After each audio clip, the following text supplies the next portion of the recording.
so if everybody is ready and has like a beverage and all that kind of stuff nearby, I had a gaming beverage. supplies. Drank it. Just careless of you. I'm not making you another. I know. Oh, it's like you can go get another. I mean, I think I drink a liter or more every time because of all the talking.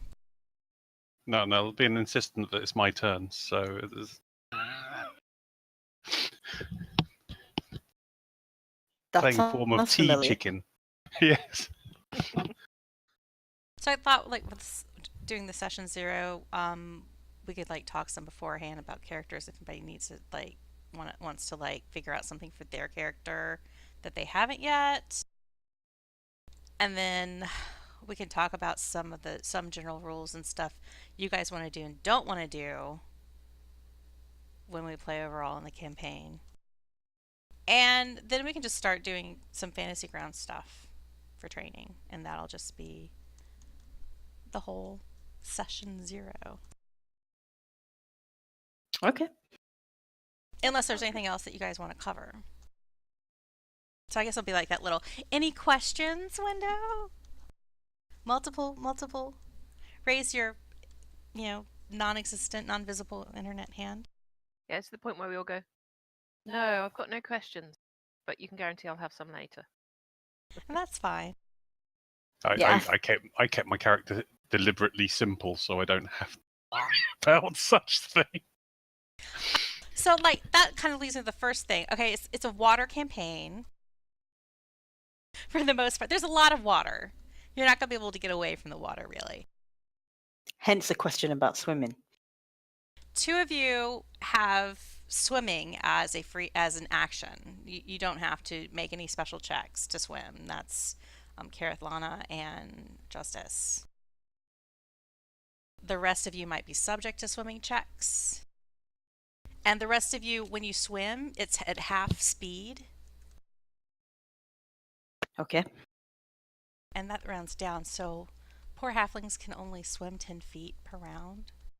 And I guess it's 15 feet for Kymir and Stiiv. And of course, if you get any kind of magical items or whatever, that it could negate that. Let me think. Backgrounds. No, I know Jozdess picked a background that has boat handling. Yep. Does Smuggler background have? I have water vehicles too. Water vehicles too? Okay. And nobody else has a water vehicles background. I haven't got a background. Oh, you gotta pick a background. You're some kind of, I would say you'd be some kind of either a hermit or an alkalite coming from a monastery background. Yeah, I think the recommendation was hermit in the player's handbook. For quick monk. So that's fair. And if the skills double up with what you already picked, you can just pick something else. Okay, so where do I find background on Fantasy Grounds? It should be a button, and if you don't have a button for backgrounds, go to your library and check off the little radio button by backgrounds, and a button should appear on the right side of the screen. All right, hang on. Does anyone know if there's any way of turning off the chat in Fantasy Grounds? Because every time I do my push to talk, I have letters appearing. Oh, in the chat box? Yes. Oh. I'm not sure about that, but I'm hesitant to turn off chat because the box is where the roles show up. I had to reassign my push to talk in Discord temporarily. Yeah, actually, my push to talk changes it to out of character mode, so I don't know. Okay, I'll work around it, don't worry. But it's typing in your chat box is what's happening? Yeah, so I've been like bringing Discord to the front so I can talk, and then just I go back to Fantasy Grounds to try and find stuff. Yeah, I would probably change the push to talk key, which has been annoying. Or change the keyboarding. Yeah, like Volgren said, change the keyboarding in Fantasy Grounds. I'm being bad and not using push to talk. I'm just trying to be quiet. You're doing a very good job. I don't hear Worried it. I'll sneeze. Yeah, I'm always worried that there's gonna be heavy breathing and like you can hear the sounds of like my cats murdering each other in the background and. Oh, you're going to end up hearing our cats because he's decided to turn up and start being thus-centric. But yeah. Yeah, that's what happens. At the moment, we're keeping him a distance away, so because he's Back. wherever the hands are. Sorry. That's fine. Back to the swimming. For those of you who don't have swimming speed naturally, I'm gonna use the rules I did for the hugs in terms of how much weight you can carry before you have to do a check to see if you successfully swim with what you're carrying. For people who have a swim speed, you can carry your normal weight allowance. But for everyone else, it is 20 pounds plus 10 pounds for your strength modifier. That sounds like if you wear armor, you're going to sink. Yeah, and it kind of depends on how heavy your armor is. I mean, like, Kymir can carry 20 pounds of stuff, but Kymir's not going to be wearing armor. And I have no armor. Yeah, so it's not so much of a struggle.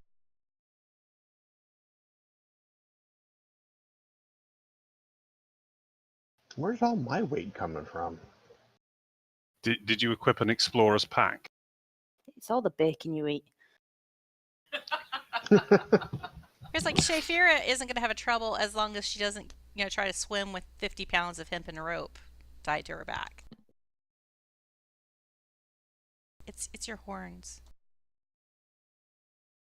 Sorry, what was the limit again? It's 20 pounds is the base. And then you can carry an additional 10 pounds for every times your strength modifier. So you don't have any strength modifiers, so it's basically 20 pounds. Where do I see my weight? It's on your Inventory. Okay. Yeah, inventory has your normal land weight. How many rations do you have? 10, but they're 2 pounds each. Yeah, they're heavy. Oh! That doesn't seem right. That's about right. A set of rations for a day. Because I'm thinking jerky and dehydrated whatever. I'm thinking like 10. a full-on MRE. You got your morning bacon, your afternoon bacon, your midday bacon, and then the tacos. Yeah, that's true. I think I made the tasty bacon weigh a pound. Okay. So does that mean we should get rid of some gear or? No, but it's just like when you're going to have to be swimming, if you don't have anything that helps you swim, you're going to have to take that into account, what you're bringing along. You might not be able to carry everything in the kitchen. If you set your inventory up in containers, so you, for example, make sure everything that's carried in a backpack's in a backpack, it means you can just unequip the backpack on your character sheet and it'll completely shed all your weight. So when I do that, because I've done my unessential equipment in my backpack, it shifts it, and I suddenly only weigh 22 pounds. So, and it doesn't mean you can't swim with a higher weight. Period. It just means that you're gonna, at a certain point, you're gonna have to start doing athletics checks to see if you're successful or if you struggle with swimming in the water with the weight you have. Now I need to figure out how to set up containers. So hang on. In the inventory tab, there's a column called location. So you just put, for example, like if you have your rations, just put backpack in the location and it'll automatically start tiering it and indenting it. So it tiers it with whatever you've put in. So I've put into my inventory a belt and a baldric, so I can equip things to that as well. So I've got everything organized because I'm apparently inventory OCD. I do the same thing. Y'all are gonna hate the first session.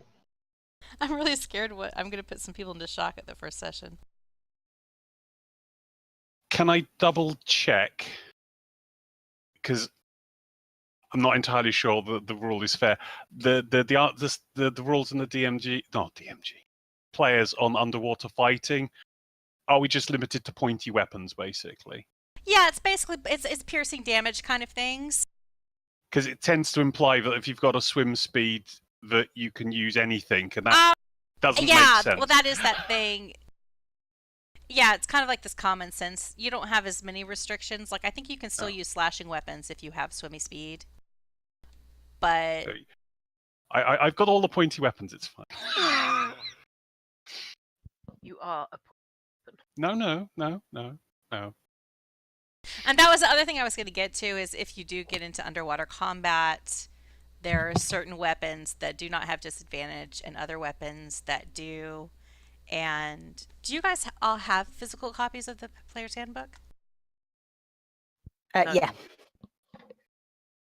No, I've got a PDF one that I can use if I needed to. But all the information's in Fantasy Grounds. You just need to know how to find it. I think that's the fun part. That's why I end up using a book for things like this. It is in page 1. It's page 198 in the actual book is underwater combat.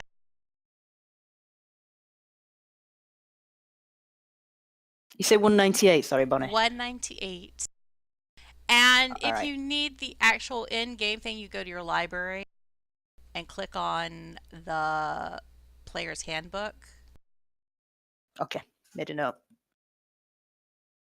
And I'm like, which section of the Fantasy Grounds player's handbook would this be? Yeah, it's in the combat section in the original player's handbook, and that's not there. They don't have it divided into the exact same chapter names. No, which is frustrating. Table. There's not a combat chapter either. No, that's what's thrown me. So, no, that's empty. It's in there. Is there a combat chapter? Uh-huh. Underwater combat. Where though? Here we go. Which section in the book? It says I can't link it, which is funny because I do own this combat. How I got to it is you go to the library, click on the player's handbook, go to reference manual, Okay. and then at the top you click in the word D&D player's handbook, and then it gives you a list of all the chapters. Oh, that's go to what chapter I wasn't 9, doing. Awesome. and then the last there you one go, is yeah. underwater combat. I got as far as where it says D&D's player's handbook, and then I didn't click on it, and so I just had the blank Because screen. it's got a bunch of the common headers in there, but you click on the word player's handbook and it gives you the whole real thing, which is not So exactly user then friendly. if you scroll or to the very intuitive. last, to the end of it, it should be stuff that's... Yeah, it's the last topic.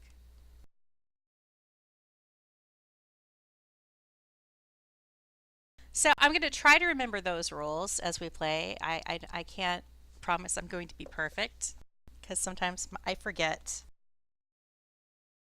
I'm just mad it says that I can't link it whenever, because I don't own it, and I do own the player's handbook in here.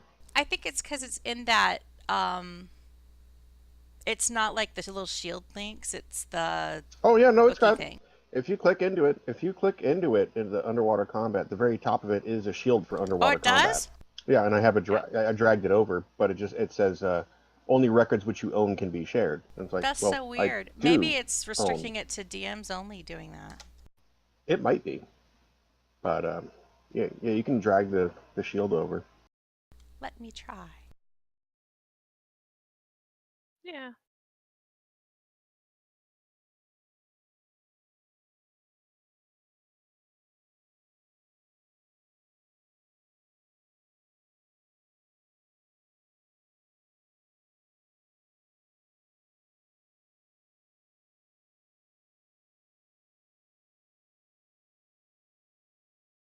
Did Yep, that there share? it goes. Yeah, it's just See some that? kind of megalomaniac dungeon master power there. It's probably because your ownership of it supersedes mine. I have to like share it before you can share it. I don't know. So that's the swimming water stuff that's on the top of my head. There's also might be opportunities where you guys could acquire a boat and, you know, sail the seas as you see fit. So kind of keep that in mind, that might be a thing. And at least two of us are actually proficient enough to use one. And that is the thing is a lot of the ships require more crew than a party can make up. So you can hire on crew and stuff in that instance out of Saltmarsh. Well, there's always a little jinky smuggler rowboat if you want to go crazy. Yeah, I mean robots are pretty cheap too. I'm sure you can easily afford your own rowboat out of your loose change right now. If you want to take up the life of fish of like fishers, just be like, screw this adventure business. Gonna catch some carp. Yeah, we'd have to pool all our money to buy a rowboat. I'm amazed how much it costs. No, just steal one. Yeah, that's usually the easier option, Frank. No comment, though. That's me saying that, not my character. My character would obviously not endorse that. The thing is, even if we do steal it, it's going to be on fire by the end of the second act. That's true. Second act. I was being generous. I was about to say. Yeah, and okay, since we're kind of be trying to do this weekly, we'll see how far we get. The whole campaign is well, the Ghosts of Saltmarsh book has 7 different modules in it, and we're basically be doing 6 of those. But if we do 6 of those, it's going to go at least from level 1 to level 9 or 10. So that might take a little while. So we're kind of gonna can do like a. I figure we can play, and then do a sanity check after we reach one certain potential endpoint, and then if you want to keep playing, we can go beyond that and do the other adventures that are higher level. Because there's kind of like there's one lump of them that kind of gets you to just before tier 2, and then or kind of gets you to tier 2, and then there's a couple of adventures that are tier 2. Oh wait, no, I take that back. I mean, when I say tier 2, I mean tier 3. How are you defining your tiers? Tier 1 is level 1 to 4, and tier 2 is going to be 5 to 8. Okay. And tier 3 is 9 and above. I don't know if that's like how they define it in the book or not. I think there's some kind of like weird like 5-level division after the level 1 to 4 business. Because complicated. Yeah. Because, yes, something that makes sure I never actually remember. We are set in Eberron. One of you has a dragon mark already. Woo! And so I can put it up to you. The way I've been doing with hugs is there are secret roles, and those secret roles maybe determine whether or not somebody develops a dragon mark during the course of the campaign. Speaking of secret roles, you might want to put your tower back up. Oh, I didn't remember I took it down. Maybe I didn't have it up in the first place. It's not up there now. I think I just didn't turn on the setting. Do you remember where the section the tower is under the settings? I can see it in the options under the GM game section. Okay. It's on the second group, last entry, right above combat GM. Okay, there it goes. That's the tower. I did not mean to turn that off. Or not turn it on. So you drag your dice, GM drags the dice there to make them secret, is it? Yeah, when I ask you to roll in the tower, you should drag your dice there to roll. So that way you guys don't see what you rolled. But I see. Just practicing my damage rolls. I say, get all them ones out now. So every once in a while I'll ask you to do that. And you can go ahead and roll in the tower if you want to, like, practice. So usually at the start of the session, I'll have everybody do a roll in the tower of a d20. And that's not just about dragon mark business. That's about, I use it to determine some other things too that are a little bit random. Like if you're looking for something in a shop, some kind of gear, what's the likelihood something you're asking for is there? So if you had good loot karma on your d20 roll in the tower, then it's probably going to be there. But I bring up the whole Dragon Mark thing because you guys can elect to just not have any more Dragon Mark stuff and not have any kind of rando Dragon Mark I just rolled advancement. 2 ones. On That's not different even a dice, colored too. dice I play with. I would say avoid any colored dice that I play with, usually because of the how many ones I roll. Well, at least your 20's solid. Yeah.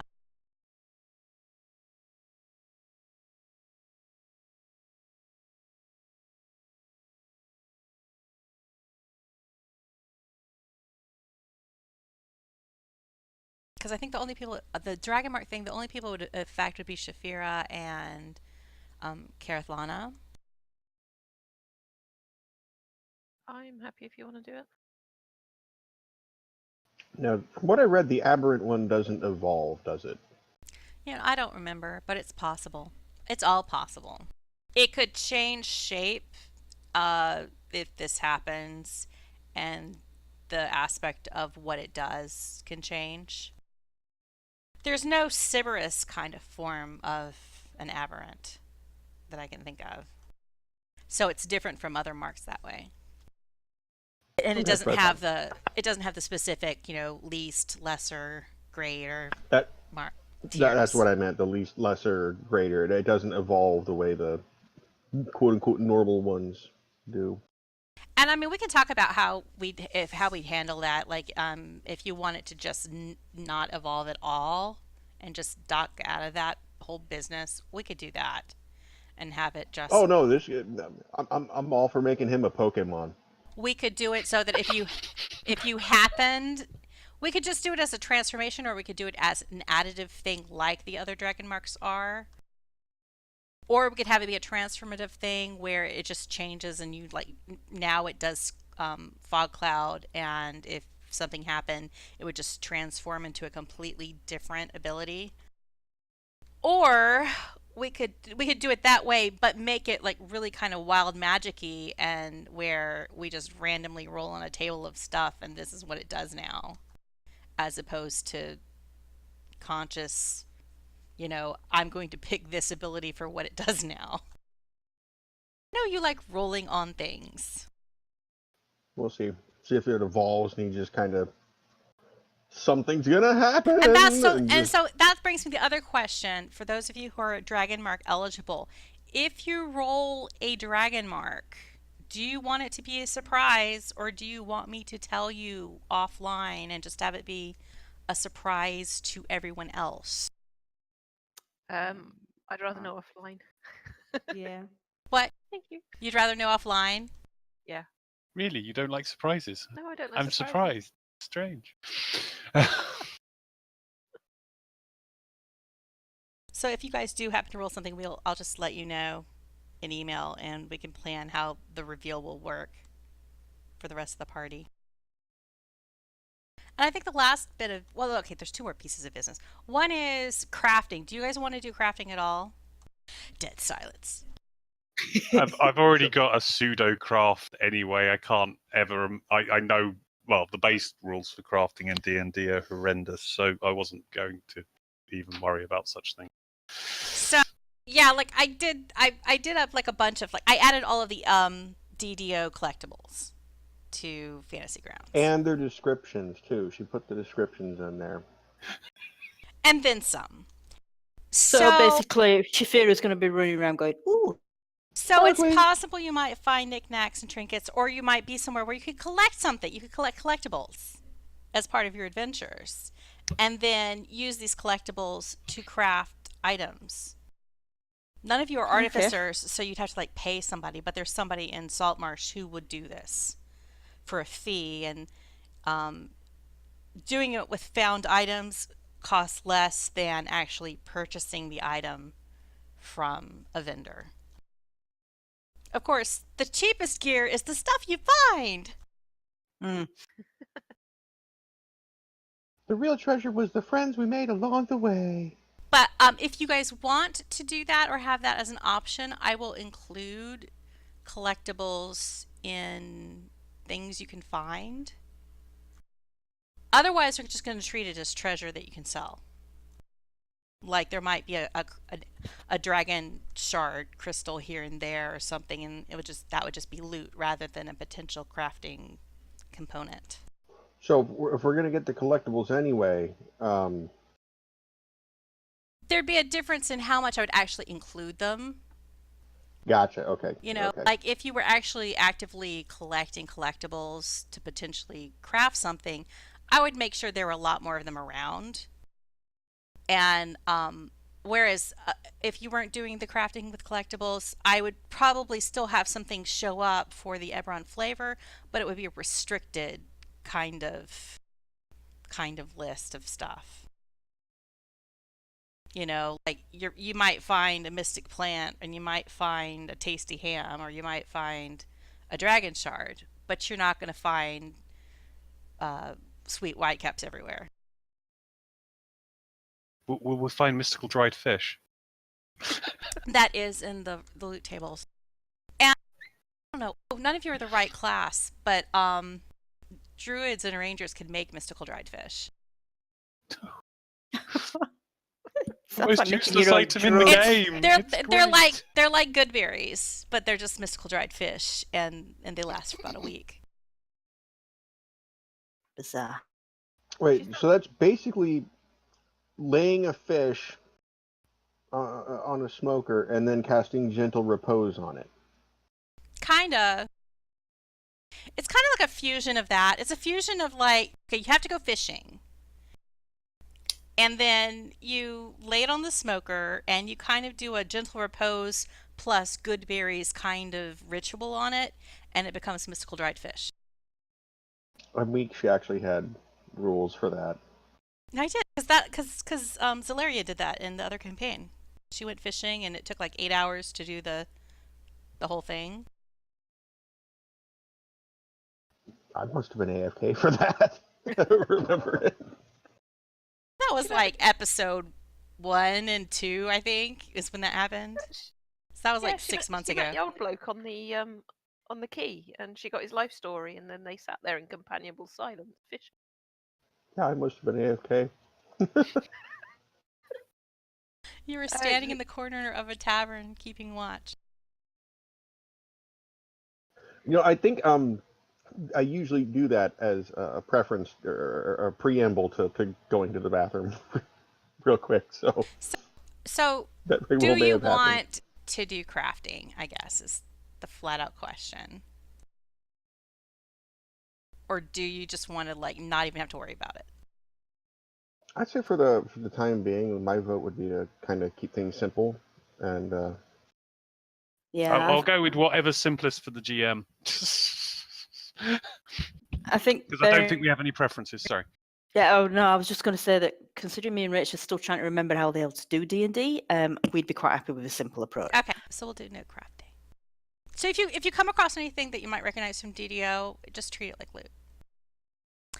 And then I think the last thing before we get into like the serious training part is I'm going off the impression that like we're going to be kind of silly when we're playing. Really? Because of the people involved. Hey. I don't know what you're talking about. That it's not going to be a completely like serious hardcore, oh yes, this is like high adventure. No. Yeah, no. There's going to be sea shanties and setting fire to things. And then throwing bacon at things and possibly setting fire to that as well. People trying to get dolphins drunk and stuff. Oh, now that's an idea. I hadn't thought of that, but now I'm going to. But I just want to make sure I'm on the right page with you guys in terms of tone. Added to my notes tab, life goals, get a dolphin drunk. Awesome. And I'm going to say, oh shucks, I was hoping for grimdark.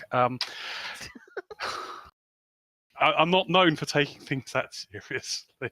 Okay. I'm going to try and not be as chaotic as I am sometimes when I play. I'm going to be a good boy. I'm not a very experienced DM, so I'm going to do my best to keep up with you guys. I promise to keep it less silly and more serious than superheroes. Although if a butt kraken shows up, all bets are off. There will not be a butt kraken. I will promise you Okay. that. There may be a kraken, but it will not have the face of a butt. I can see the manner of Steve's death. As we, The fearsome butt kraken. how he got wedged there, we'll never know. I feel the I'm need to giggling. add it. Okay. I feel the need to add it in here. And the last thing is there anything I should avoid entirely?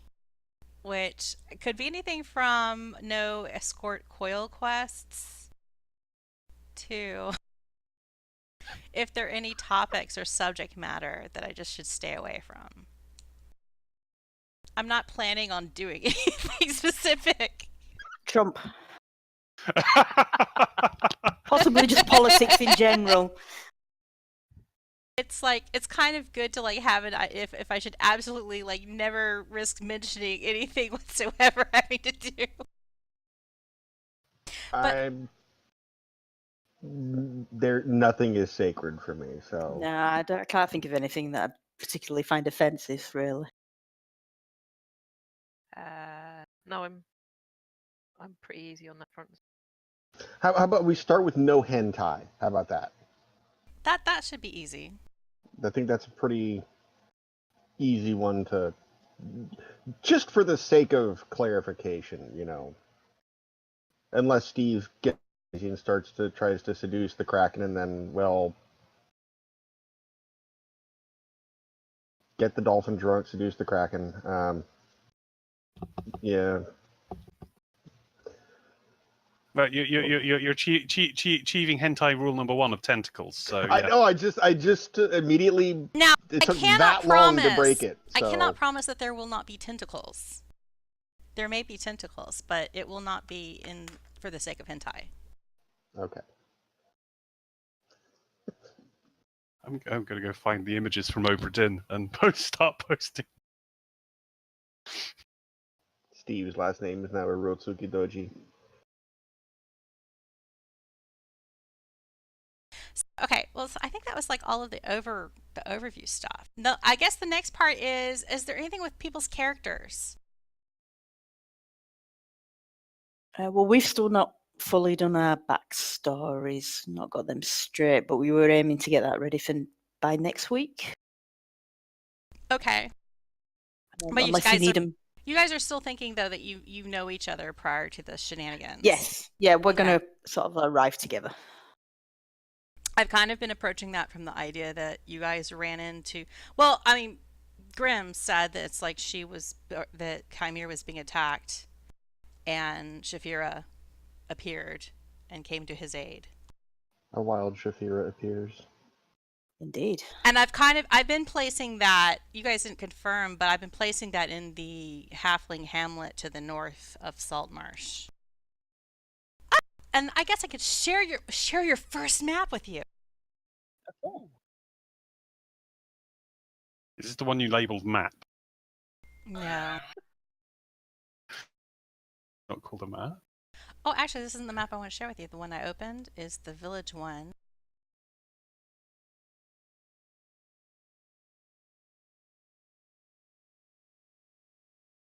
And this map is huge, too. I apologize. Let me shrink it a little. Because the map I'm sharing is one of Corvair in its entirety that and I only edited the eastern bits. Yeah, I've been looking at the Eberron maps, and it's massive. There's so much there. Corvair is huge, and you guys are really technically only a little bit of it. And the reason why I didn't cut down the map is I didn't want to cut off the scale part.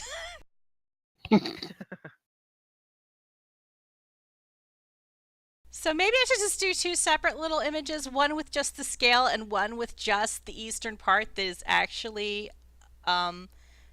potentially your concern in this campaign. So maybe I'll do that for next. So what I'm hearing is the purpose of this map is really just to drive home how ghetto and podunk our little fishing villages. You're kind of ghetto. You are out of the concern of most of the normal drama that has affected Corvair for the past 100 years. These are the areas of Corvair that broke off during the last war. They kind of seized their opportunity to take their own sovereignty. Or in the case of Kabara, where Saltmarsh is actually located, it was colonized during the last war, of people kind of wanting to flee the war zone and set up a location that wanted to embrace the traditional ways of the Kingdom of Galifar, that all of the heirs of Galifar were fighting over as part of the last war.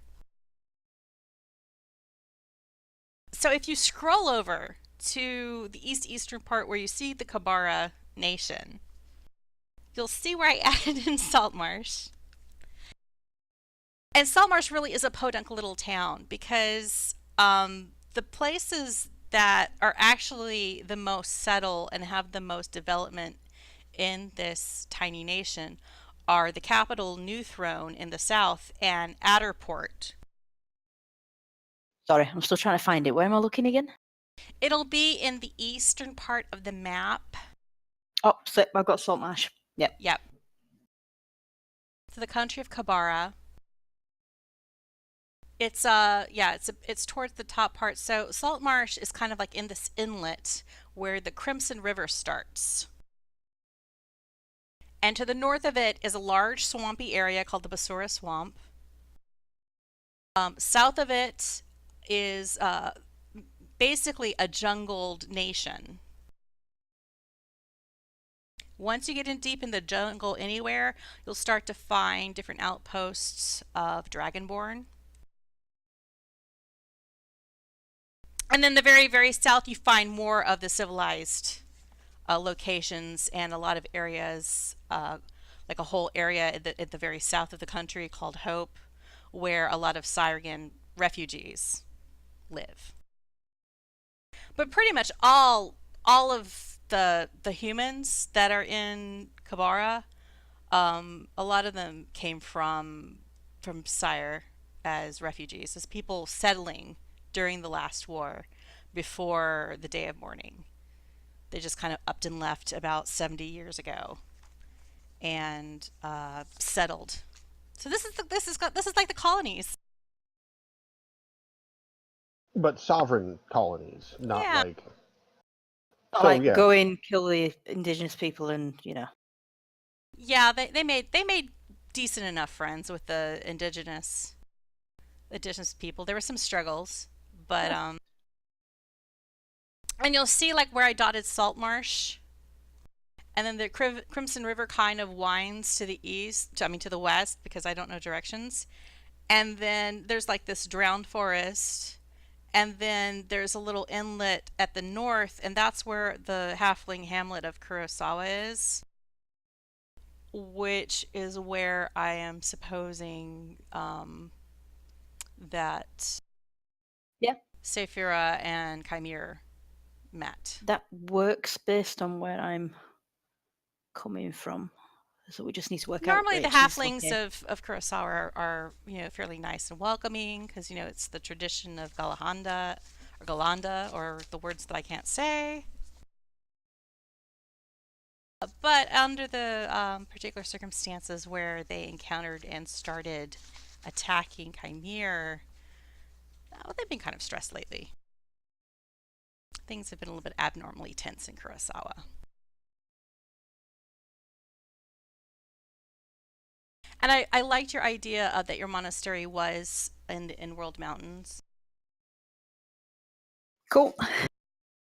That's the perfect place because it's such an obstruction and it's not easily accessible. So it's a perfect place for a kind of lone monastery to just get. Have you been reading Fantasy Grounds chat this time? What? No. Oh, you talking about your chat?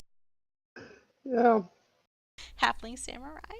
That would be awesome. Halfling Well, no, style. it's just because you kept going on about fortresses and mon and stuff. And we're just True. giggling. It's true.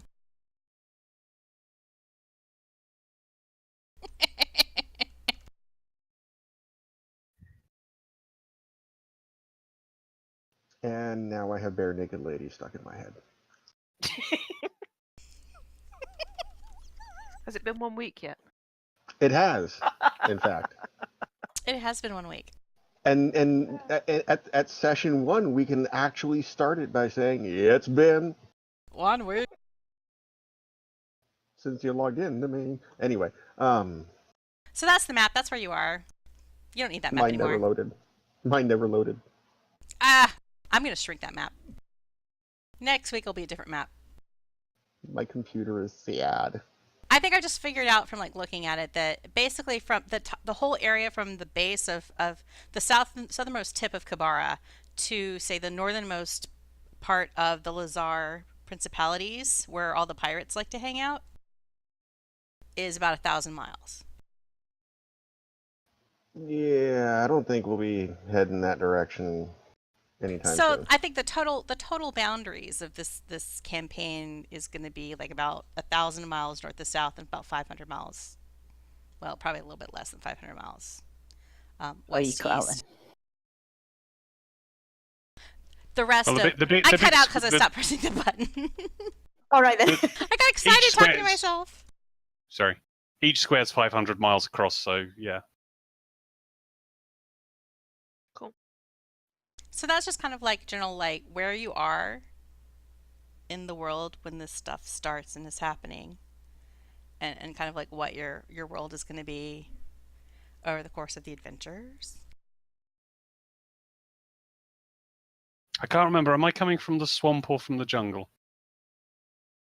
You said I was.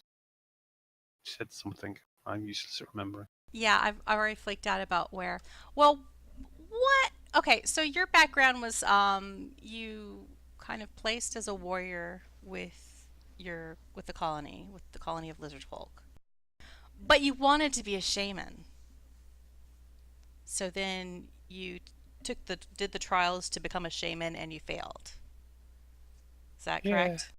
Well, yeah, I failed to meet the required level, and I also didn't die, which put them in the unfortunate situation of not knowing what to do with me anymore. Yes, and so since they didn't know what to do with you, and they just were like, okay, well, you are no longer. You just need to not be here anymore. You're rejected from this whole clan.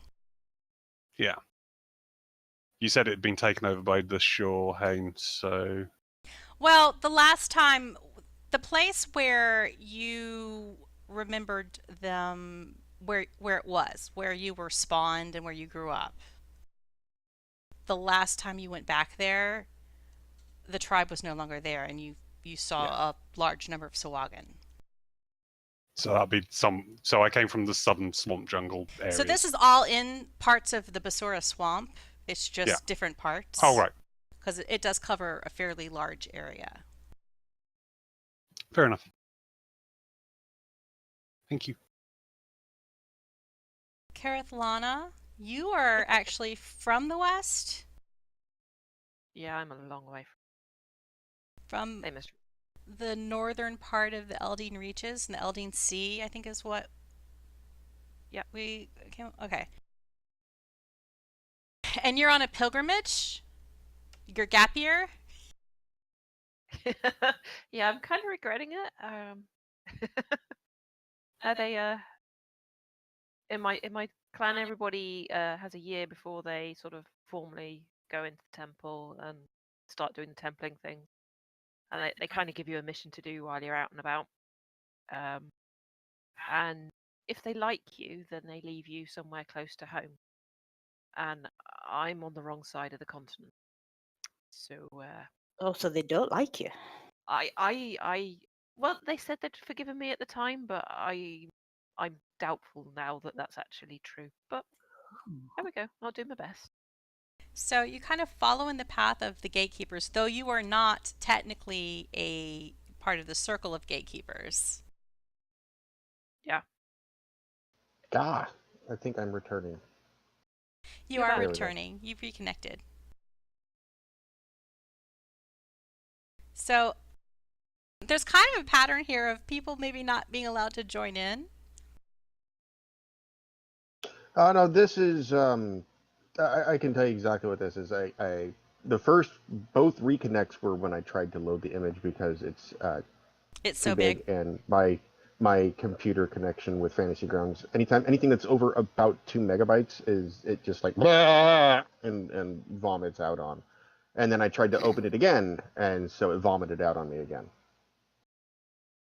Oh So no. I just need to not open that map is what it boils down to. Okay. I'll like replace it with a cut down version. It should be like a fifth of the size. But let's see, Kereithlana and Jozdess and Kymir, all of you, and even Stiiv. No, I don't know about Shaefira. But the rest of you are all kind of coming from this place where you've been rejected in some kind of way, or you've been asked to leave. No, I'm sure they want me back. Who wouldn't want me? Come on. And I was just abandoned. You were abandoned at the I was monastery. abandoned. I think I chose to go wandering. I had my first Pokemon evolution, and the smuggling crew I was with said, "What the hell?" That actually pretty much summarizes my backstory. That. Oh yeah, and the whole drowning thing that triggered it. Oh, what is it? Is it within the purvey of session 0 to tell me more about this drowning thing? Because you've only referred to it, and was the drowning part of you becoming a warlock?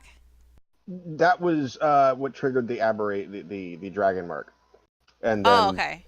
the dragon mark. The effects of using the dragon mark were the nightmares and constantly hearing otherworldly whispers, which basically cracked sanity and led him into forming the pact with that which lies beneath. So is it the And dragon mark that's caused, like, because your image is obviously slightly disfigured, you've got a pointy head. yeah, he's got all sorts of little bony thorns sticking out in a crown around his skull, and facial scarring that's a soft red, but whenever he uses his dragon mark, it glows up. And the crew were like, okay, yeah, that's a little too much. Like, whoa, Hellraiser, go in. Basically, especially considering he looked like he went overboard looking like a normal person and then stayed under for like 10 minutes and drowned, and they were like, okay, well, and then slap hand like on the deck like a horror story, and he comes out looking like that. Very cool. Not from the perspective of the crew, No, but as a story, it's very cool. because sailors are an unusually superstitious sort, so that kind of thing is like a And I guess that's important to point out that Stiiv has an aberrant dragon mark, and he kind of like looks different. I like how the little pause there. He looks different. Yeah, my horns are bigger than yours. Yeah, and I'm like, well, maybe the whole like looking different isn't going to be such a big deal. But he does have an aberrant dragon mark, and where is your aberrant dragon mark visible? Like where it's placed? Oh yeah, it's all up on his face, and All up on the your face. thorns coming out, and the thorns coming out of the skull, kind of thing. So it's yeah, you can notice it from about 40-50 feet away.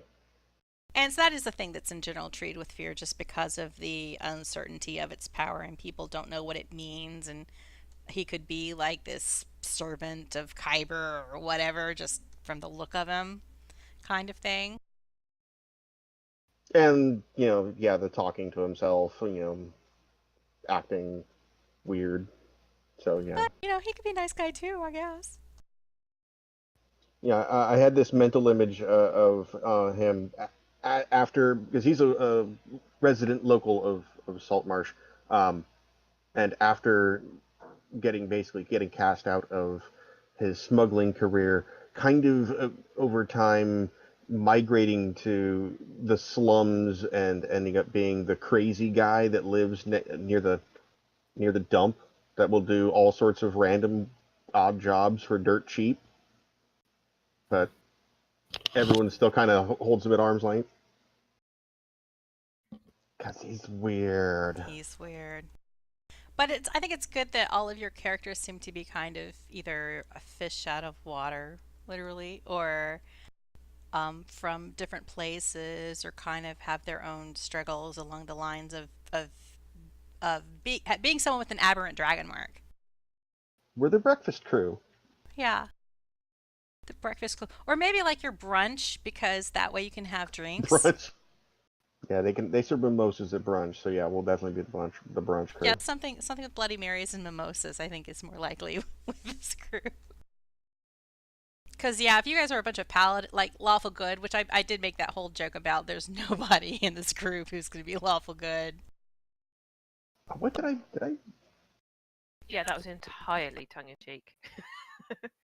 Oh yeah, okay. But depending on what kind of characters you played, it might have been kind of far-fetched to imagine being in a party with somebody with an aberrant dragon mark, unless you guys already knew each other. But I think with you guys being the kind of characters you've picked out, that it makes sense that you guys might encounter each other and be like, okay, well, I'll work with this guy, even though he's really weird and he like might be touched by a dark power.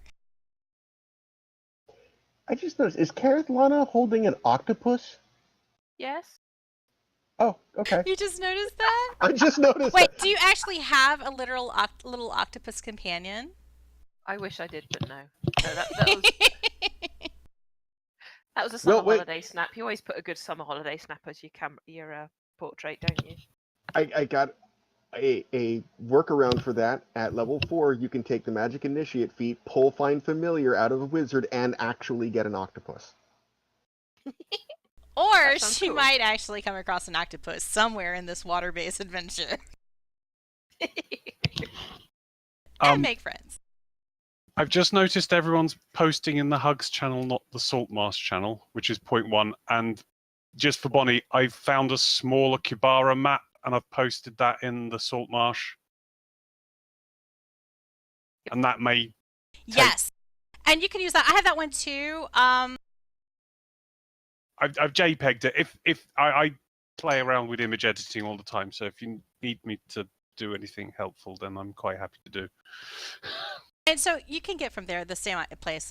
I mean, you can pick out from where I was showing you on the other map where Saltmarsh is in the north. Some of those islands are going to matter too, possibly. I won't say which. I think the scale's different than that JPEG, but Yeah, that's fine. gives you an The idea. end, yeah. But yeah, if you need me, I said when I run games, I take on board anything that people can do. So if you want me to, if you haven't got the time and you want to do a map, and just send me what you want me to cut down, and I'll mutilate it for you. I have a lot of free time sometimes. It's better having free time than sometimes I just don't sleep. Oh God, yeah. And then surprise, you have another map. Whee! I say that I don't sleep either, but then again, Bonnie and I are both ones chit-chatting on Twitter at like 4:45 in the morning. Like, Lana, I should probably go to bed. I should totally go to sleep. I wish I could sleep. Yeah, Now, the funny thing, that's just as I'm getting up, it's like, why are you two not in bed? yeah. See, you can tell I have too much time on my hands sometimes. Sleep is hard. So, Shaefira, you're a rogue. But Yes. do you have do you have kind of like an idea of which, what kind of rogue craft is your character more into? Are you swashbuckly? Are you sneaky? Are you a thief? Probably more sneaky. Don't forget Arcane Trickster. There is that. So yeah, when I said we hadn't quite sorted everything out, this was part of Yeah. it. So you Well, haven't.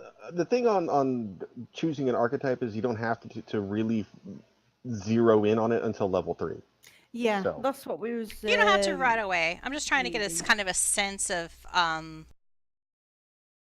Because to be fair, when she saw Assassin, she went, ooh. But then with this kind of, yeah, that's a DDO side coming out. Because with the story that we were kind of looking at, a backstory that she was working on, it didn't really fit with the characters. So we're trying to get everything straight, really.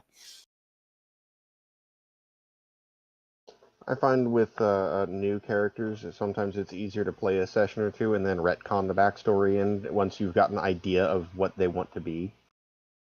That's true. Yeah, don't straitjacket yourself from the outset because it may not work with the style or what we end up doing. I've GM games where people have got such a specific background and then everyone else goes off in a different direction. And they're sitting there going, but I don't want to do that. So I've left virtually all my stuff as undetailed as possible. A, because I don't think it's important my character wouldn't find it important to know names and places, and B, it makes the GM's life easier because they can put it wherever they need it to go. Anyway, but you can take time and figure it out as we play. Just when you figure it out, tell me. I will do.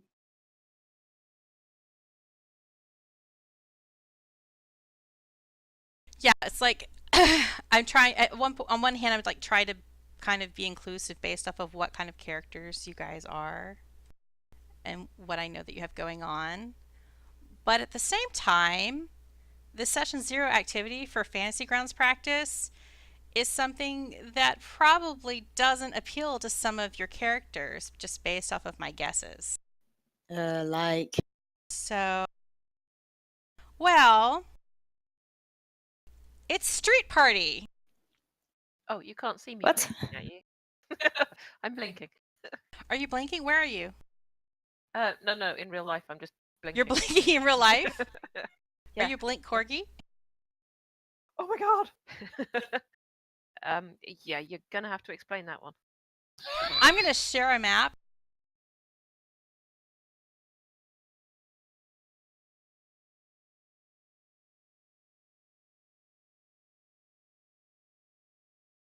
Because one way or another, you guys have all found yourself in Saltmarsh. You're not together, except for Shaefira, and Kymir.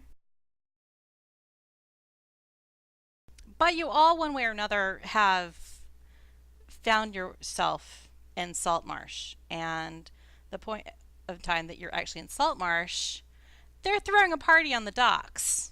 It's been a tremendous week for the fish catch. Sorry, back. And they're celebrating with revelry and a lot of open drinking that there has been a great catch this week in the town of Saltmarsh. And one of the town councilmen, whose name I just forgot, his name is Gellin Primewater. His house is on the docks. It's a very large mansion, but he has this balcony that looks out just over over one of the dock paths. And he likes to throw these parties whenever there's something going on in Saltmarsh that is great. Whenever something crappy has happened, he throws a party to try to lift spirits. He throws a lot of cash around that way. And on this occasion, he's decided to throw a party because they've had a great catch. And every once in a while, he'll come out on the balcony, throw some stuff out to the crowd. There's plenty of food and drink and whatnot available for anybody who passes by. So it's a cheap meal. Steve is always down for a cheap meal. So I'm going to drag all of you guys to the map. And so there's two things. Now, I think there's two aspects that you might use when you're playing in this campaign, Fantasy Grounds. One thing is the combat tracker. You're going to use that a lot, or you're going to look at it a fair amount. And if you aren't aware, the button is in the top right. It's a pair of crossed swords.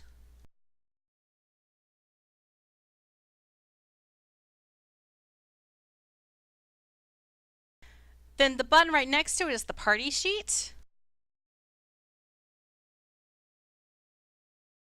Now the party sheet shows all of you guys and your stats and stuff about your race and your class and level and census and all that basic info.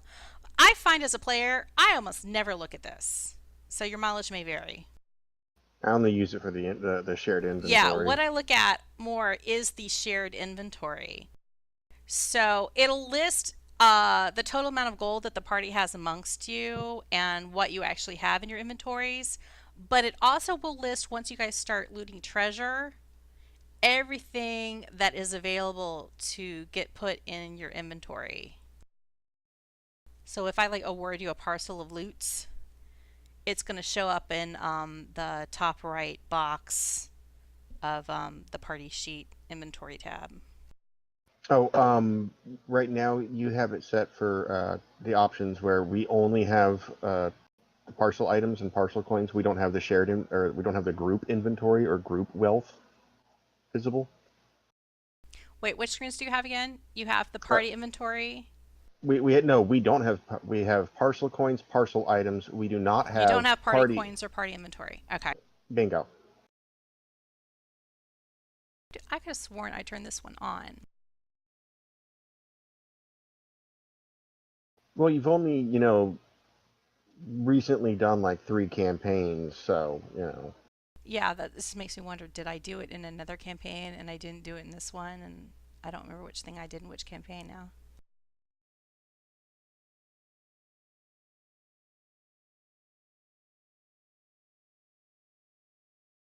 I mean, not that party inventory or party wealth is crippling or anything. Oh, there we go. Ah. That is mind-boggling because I really do feel like I did that before. Fantasy Grounds has a nasty habit of resetting, so Maybe it was an update or something. We have 40 torches. Where do we put as gold coins? That's the one I've been trying to find. It's in inventory. Yeah, on your character sheet. Yeah, It is I've got on your inventory. inventory, but So you you go scroll to the down to the treasure. bottom. Treasure, yeah. All And those you little just put boxes. 10, and then you set what it is, like gold pieces. Yeah, it's hard to see, but next to each of those boxes, there's a text entry field. Yeah. Ah, got you. Yeah. So Ooh. I've got 9 gold, 20 eggs, things like that. Somebody thinks they're going to have plat. Well, I used to set them up by default automatically with PP, GP, EP, Silver Beam, so Yeah. Yeah, I just thought had to have it. Then on every game I've run, we've all been poor as heck, so I just stopped. You'll have some copper, some silver, and some gold. Like, what do we have in Kobold Kindergarten amongst everybody? I think we have like 20 gold, like total. Yeah, but we never buy anything. Yeah, but then she gave us a shop, and we're all like, okay, we'll just. We look don't at this understand stuff. economy. Like, we'll just look at them. I mean, We not have- that Bori's allowed to have more than 1 gold anyway. So. We have pictures of everlasting gravy and rat spleen juice. What do we need economy for? I can spot the number of people who took who received an explorer's backpack. With the rations. 40. Oh, no, that it's reminds mess me. kits that gives There's it away. another question. Oh. Do any of you have items? Because I haven't gone over your inventories with a fine-toothed comb. But do any of you have items at this time that are precious and sentimental? I haven't. Sorry, go ahead. No, you go. Oh, I just have a short sword that he's turned into an arcane focus. That's the only real. It's not a flashy special short sword. It just means he's bonded to it and can use it as his spellcasting focus implement. That was part of the. I just want to class know what equipment. parts of your inventory of objects, if you lost them, would be irreplaceable. Irreplaceable? That would be irreplaceable. Nothing. No. No. That would be traumatic. I've got I'm items not I- asking this for a specific reason. It's really just in your best interests. Because of my marine background, I've got 2 items that are supposed to be treasured matters, but I treat them as a point of confusion because I don't understand why people thought they were important and why they keep on doing this. So there's the flag that I captured, and everyone felt that was a good thing, and lots of people killed themselves trying to get this flag. But the flag has no value, and it's a very confusing thing for me. Also, the dagger from someone who died, they gave it to me because they thought I wanted it, and I'm absolutely confused why people think this is important. So I've got these marine mementos in my bag, and occasionally I take them out and look at them and trying to work out what goes on inside these poor little soft-brained heads. Mm. I don't know. But those are in your backpack. They're not on your person. No. I've got a really heavy prayer book. I've no idea why I've got a really heavy prayer book. Killing crabs that sing. Oh, you can drop it on them. Yes. Genius. Right, okay. That's my crab killing prayer book. Yes. Awesome. Right, so you're in Cracks them charge of right food open. gathering.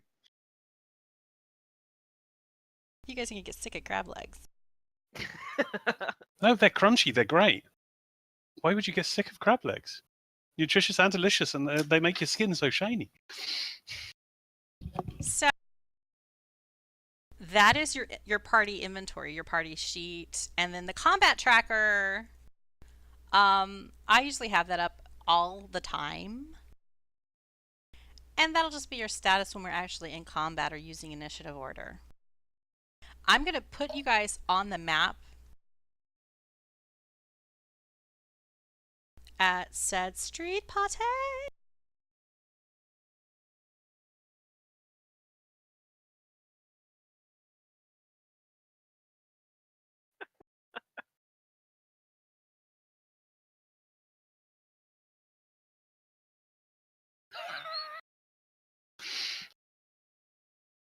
I was saying, some of you are not street party types. No, I've already moved myself. Drunk softs. Wait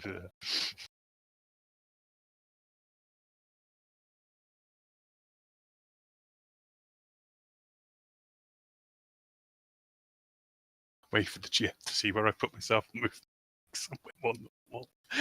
Oh, you're on the roof? It's safer up there, it really is. Where are the crab legs? Where are you? Oh. They're crab. There's like little. There's like buckets. You know, like you see like these chests or these boxes that have fish in them. So there's boxes like that are set up all around. In between these little buildings, you've got all kinds of little grills and stoves and stuff where they're like actually grilling some of it. But I can imagine if Steve wants to just stand over a box of raw fish and just sashimi his heart out. That's basically what he's doing. I mean, shoot. He's like, nom nom nom nom. Yeah, he's going Beauty and the Beast style on a fish that's not even cooked yet. Yeah. So that's legit. Okay, this marks you as the most sane person at the party so far. Hey, it's a free meal. And he's not getting, well, he's getting weird looks, but they're not poking him or anything. Not yet. There's music, lots of sea shanties, and jaunty fiddle music is playing. The spirits are high amongst all the people from Stormreach. I'm not Stormreach, Saltmarsh. My S words. Marsha. Marsha. I love the fact that I can rotate some of them. You should be able to rotate everything in general. If you highlight I something, can rotate everyone else as well. That's and great. do your That's wheel Steve on his spinny, head. getting everybody we there can't dizzy. We can't rotate problem. Gellin for some reason. Yeah. Yeah, he's immune to rotation, as is Crag. I can rotate them. And Hansy Pepperwhite, yeah, no, they're people you've given names to. They're immune to being rotated. Okay, some of these guys are like I just drag the tokens onto the map as general. These are like bodies of fishers or townspeople. Are these 5 or 10 foot squares? Because it's an external map. They're 5-foot squares. Oh, that's fine. You're surrounded by giants.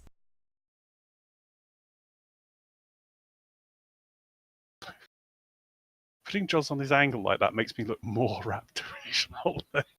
There. So everybody's eating and drinking and dancing, and they're in high spirits. So they don't really pause at the sight of a tiefling or a lizard folk wandering amongst them, sharing in with the crab cakes and crabs. And even Stiiv, who's known around the docks as a weirdo, possibly marked by evil, only kind of receives a half-hearted scoffing to Peshoff and bugger a shark. So nobody really cares that anybody is there. They're all happy. So for all of your different characters, what would you do with this kind of gathering? Are you just there for the free food? Or the free ale?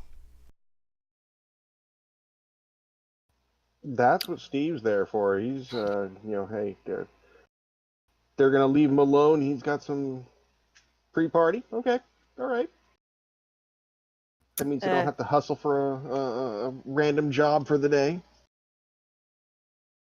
Kymir has been sent by his master at the monastery to help out because they've heard of trouble in the area. So he's sort of just trying to get a general feel. Are you looking for like rumors and stuff that you might overhear from people at the party? Yeah, I'd say that's probably somebody you would be listening out for. I mean, the fishers in general, they're usually concerned about pirates. The Lazar principalities in the seas to the north are just full of small pirate outposts. Each one of them led by a pirate prince. And they're constantly raiding or hijacking the fishermen of Saltmarsh. So that's always a worry. You might hear some of the people talking about their neighbors. Somebody has like maybe a neighbor who's disappeared here and there. Nobody knows what happened to them. Sometimes when you hear about like disappearances, it might come in be framed by somebody was murdered. It was like another person has been found murdered, and they think that there's some kind of serial killings going on. Okay, but they're not thinking this is to do with the pirates. Well, there is some talk. They think that that the pirates might get up to some slavery activities. So with some of the disappearing people, there's concerns that they might have been hijacked. But for the people who've been found murdered, they're concerned that there might be some kind of evil going on within the town of Saltmarsh itself. Okay, so Kymir is going to try and sort of like hone in on that.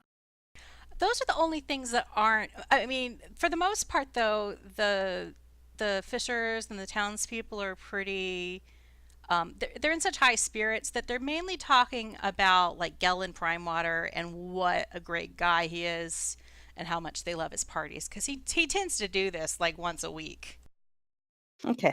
It's a pretty frequent occurrence. And if you pass by, there's a row of people who kind of look like adventurers on towards a little more west on the docks. And they're kind of snobby, and they don't act really interested in talking to you. What, the eponymous shirt and friends? Yeah. There's a Warforged there named, well, you don't know his name? Shirt. No. They aren't willing to introduce themselves to you at this point. Is Shirt one of Pants's Forge brothers? Yeah, that might be the case. Oh, that's terrifying. Spoilers! Dun dun dun! Not for this campaign, but spoilers! I'm all worried about venom and don't eat the poison if you don't want the yeah. Venom Wind. Thrown. Thrown. Don't stand too close to Venom Wind. So after a while, Gellin Primewater comes out on his balcony again, and he pulls out something that looks like a cannon. Everybody do an Arcana check. You'll do a skill check by going to the Skills tab on your character sheet, and then pulling the die from your skills sheet to the chat box to roll. What die? That one. Mhm. Whee. If you're lazy, you can also double click it. Yes, double clicking works on all of this stuff too. And you can also hotkey things at the bottom of the page by just dragging that die to one of the little dice boxes at the bottom of your screen. But as you level up and those numbers change, you will need to redo it to reflect any changes on your character sheet. All right, I can't see a die on the skills sheet. When you look at A the very small total, one next to the number. Yeah, you'll just Oh, yeah. if you're when your mouse hovers over the number, it turns into a hand, and when it becomes a hand, that's something that you can roll in the chat box or the dice tower. Okay. Oh, Cool my beans. Arcana sucks. So, Stiiv and Kereithlana, both of you guys look at this cannon, and you figure out that you've recognized this Cannith is got to be something that was manufactured by House Cannith. It's not an actual cannon per se, but it's something that was artificed by House Cannith in one of their manufactories. Now, the two of you, or anybody who wants to, can do an insight check. my best one.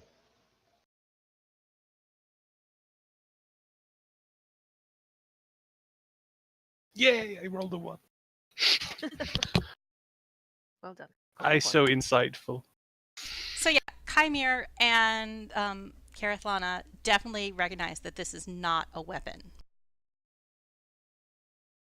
So Gellin, he uses this cannon, and he rains Eberron Dragon Shard glitter on the crowd beneath the balcony. Extravagant. None of you are beneath the balcony, so this next check doesn't apply to any of you. Unless you want to be covered by Dragon Shard glitter. No, I'm gonna use. Steve's gonna spread his body out to shield the fish to make sure glitter doesn't get in the fish. Okay, so Kymir, you want glitter. So to see if you made it there in time, do a dex check. So from your main sheet. Yep, same thing, I guess, Yeah, on the you'll decks. just- Yeah. Yeah, and you did. You're successful. You managed to dive in right underneath the spray of glitter, and you've got the full force of all the sparkly goodness. Fabulous.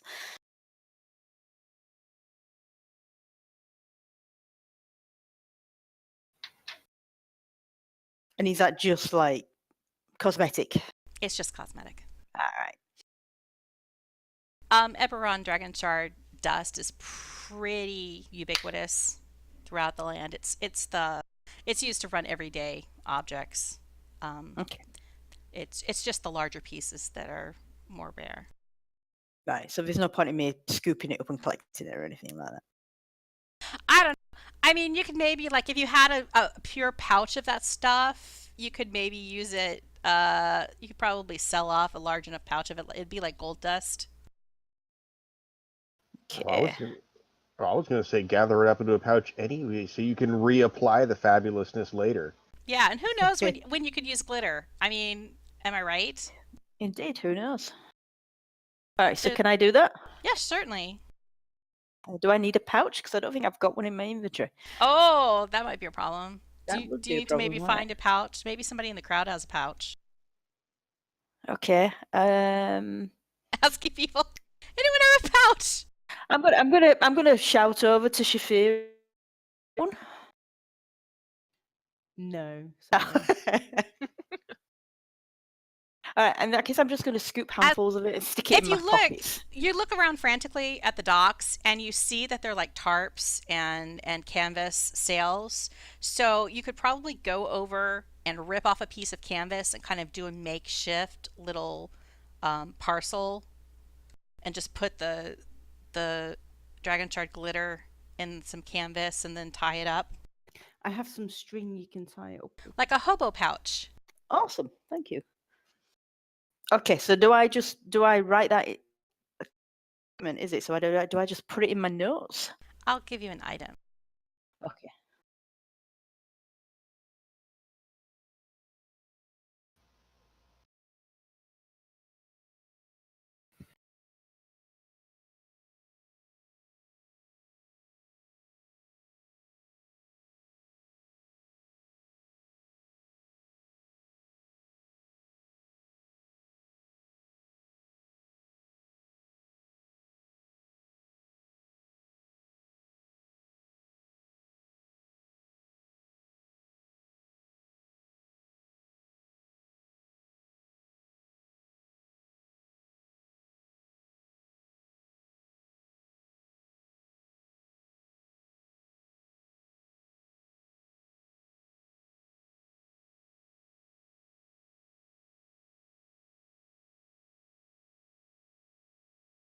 This would be a good time that I actually had an open mic because then I could continue talking to you while I use my hands.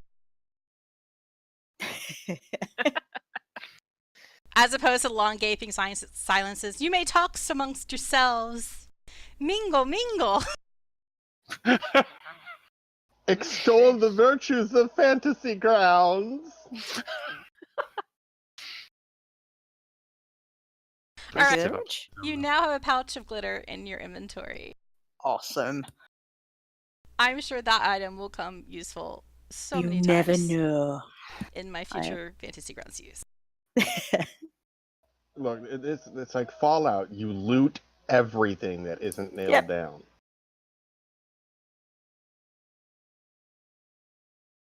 So what is Jozdess doing at this party beyond? Is he just eating? No, Staying up on I'm the just roof? watching them poison themselves. Oh. It's a fascinating activity that these people take on. Also, I'm trying to work out if anyone's going to complain if the cat stranglers start having accidents. Cat stranglers? The fiddle players. Oh. Does Jozdess not like fiddle music? No, I don't like music. Most music, if it doesn't involve singing or drums, they well, possibly flutes. I'm not entirely sure about flutes. But yeah, no, fiddles. Fiddles are like, yeah. What about taiko drums? I don't know. Until I Does- encounter it, I don't know. Now, does Jozdess drink? No. Oh It's poison. dear. So you're a Puritan then? No. I'm just not stupid. You're boring. That's what you are if you don't drink. This next activity might not be a success then. No. I'm quite happy observing. Is Currently, you've got- Jozdess competitive? Depends what. I don't know. Depends what the reward is. If there's a While- point to it, then maybe. While Kymir was gathering glitter, Kymir was really close to that snooty group of adventurers, and he notices that they're playing some kind of drinking game. Oh. It involves they have this table set out, and there are these stacked mugs of some kind of alcoholic beverage, and they're throwing balls on either side of the table, trying to land the balls in the mugs. And there's bets going around and cheering, and apparently this team of adventurers are really good at it because they keep beating group after group of the fishers and local townspeople of Saltmarsh. And apparently they've been winning a few Does bets. this mean they're getting increasingly? You can't tell that they're obviously squiffy. Like, this seems to be their skill set as adventurers. Throwing balls into cups. Drinking and throwing balls into cups. Apparently, Beer pong is difficult. Well, if you're winning at beer pong, you're staying sober. So. I suppose. So it's not a particularly UK activity. I have I to know say. this is something I thought of this morning after I planned out the activity. I was like, wait, do they even have beer pong in the UK? Do. Is this just some stupid American thing? Yes. As far as I'm aware, yes. Just like the Can't beer see if pong they've had beer and I don't think they have cornholing either. Isn't that when you pull your t-shirt over your head and run around screaming because you got no TP? So No. pretty much everyone has at least spotted that they're doing some kind of activity, some kind of game, and it involves drinking and throwing things. So, out of curiosity, does this mean Stiiv wants to do badly at this game or well at this game? Stiiv wants to lose, but only when it's his turn. After a while, Gellin Primewater notices that the Pong game is kind of petered out because this one group keeps winning. And he exclaims, like, there's no one here who wants to challenge Local 39. And he says, be brave, my little fishies. He calls the locals fishies for some reason. Let's make this a game a little bit more interesting. I wager a slab of tasty bacon to the winners of the next match. Now he wants to win. Bacon or beer? Not to railroad you or anything, but this is the combat simulator. Oh, we're already mostly lined up over there. As long as it doesn't involve drinking, that's fine. Well, if we win, we don't have to. Well, this is Claw Pong. So let me share the rules of Claw Pong.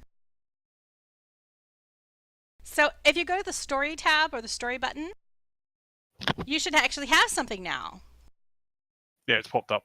And it gives you kind of like the basic rules of a Claw Pong game. But this is basically going to be throwing a ranged item at stuff and trying to hit it. I don't know if we're going to have time to play a whole game, but at least give you a chance to like throw stuff and make attacks and do damage to targets. Okie dokie. Okay. Right, so who's on that team? Oh, that's right. I haven't added them to the... Have I? Oh, I have. They're on the combat tracker. That's They're the on the team. combat tracker. I'm going to remove the people who are not on that team just to clear up the combat tracker a little bit. Can Shirt do this? Can a Warforged get intoxicated? No. So that would be... That's cheating then. Oh, so Jodd... But they are just- subject to some effects. They just can't be poisoned by drinking too Right. much alcohol. I'm deleting Gellin. He's the guy who's put up the tasty bacon. Some of these other people are just like local who run businesses. And you can elect for all of you like a team of 5 to play the claw pong. Or one of you can like sneak around the crowd and do stuff during the game to like try to make things go in your favor. I don't know. If Jozdess wants to play but doesn't want to drink, Stiiv will volunteer to drink his share. Yeah, they'll probably accuse you of cheating at that point. I'm going to share another map. This is the Claw Pong table. Oh. Bloop.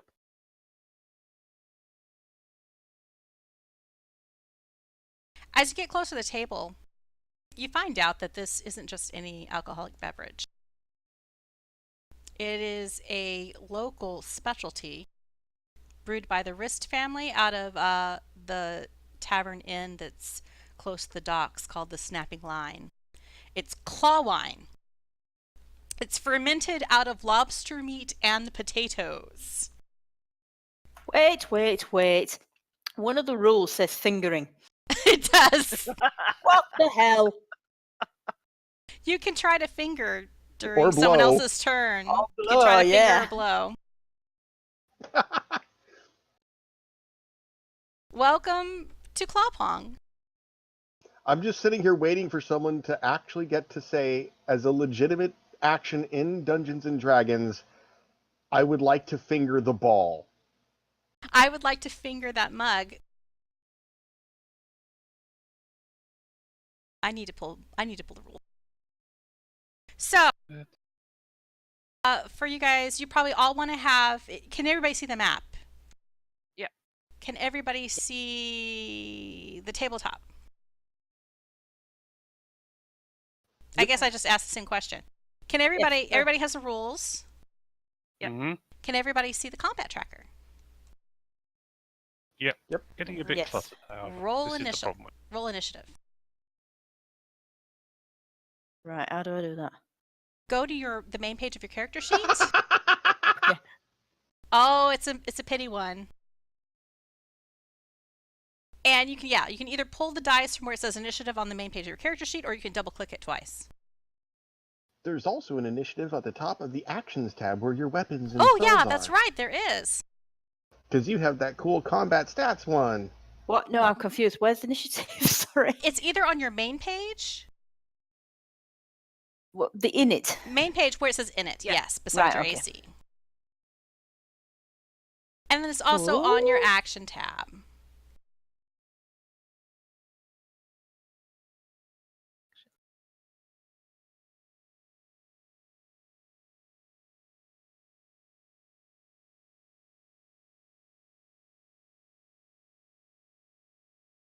So for the purposes of this,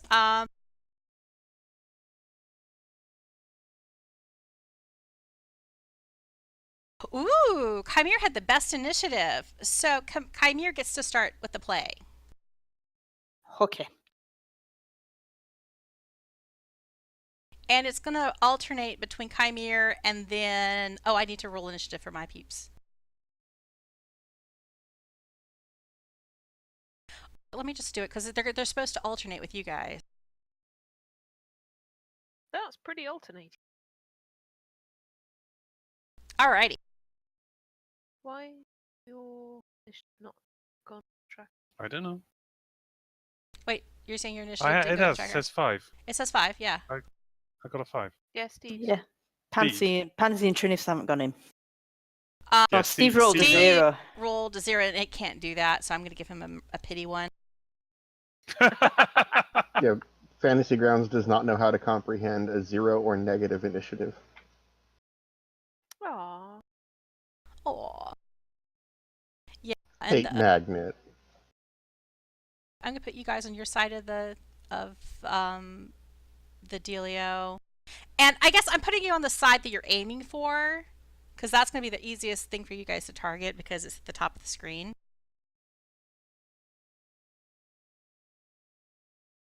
But technically, you're going to be standing on the bottom side of the table, throwing at the mugs on the top side of the table. Okay.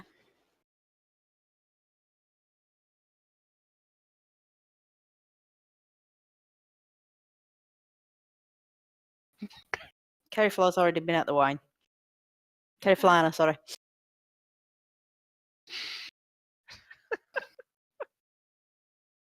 Yeah, she has a lack of stability, or at least her other half does.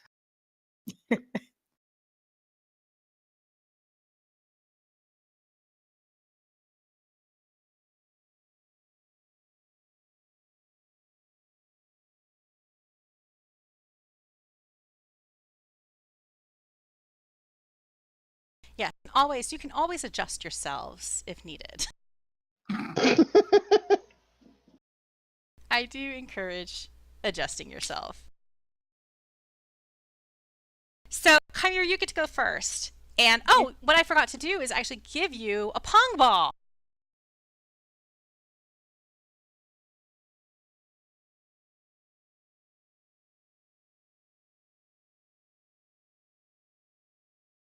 Okay, Jozdess has one.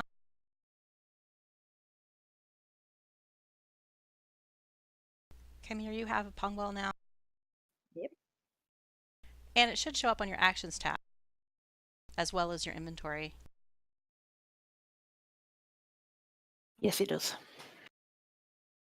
I love the fact that it's a ranged weapon. We got a ball launcher. Anyway, Ah,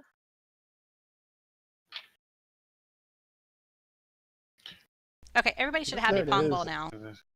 Each player takes So what you'll do is on your actions tab. And, oh, this is something else we're going to need to do to your page for next week is add your hand-to-hand face punching since you're a monk. Okay. I'll do that after the session and add Okay, that in sure. as a weapon. So what you'll do when you attack with any weapon is for your attack die is the one that actually shows a dice in a little box. Yeah. So you'll just drag that to the chat box to roll your attack.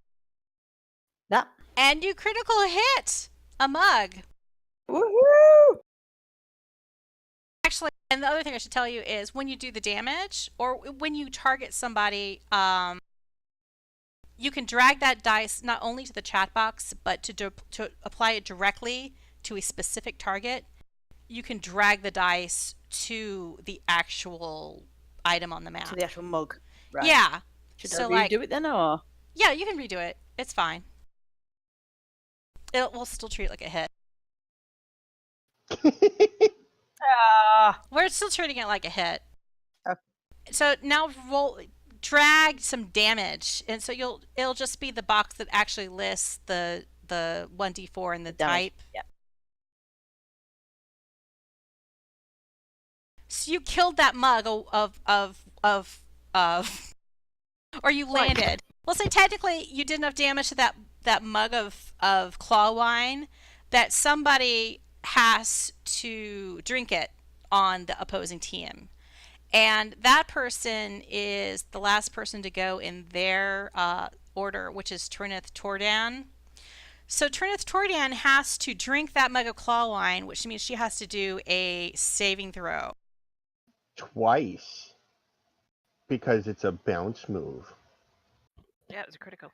It was a bounce move. Oh, and you also get to pick another mug that you want to remove from the stack. So I'm going to take out, that was the claw wine 1.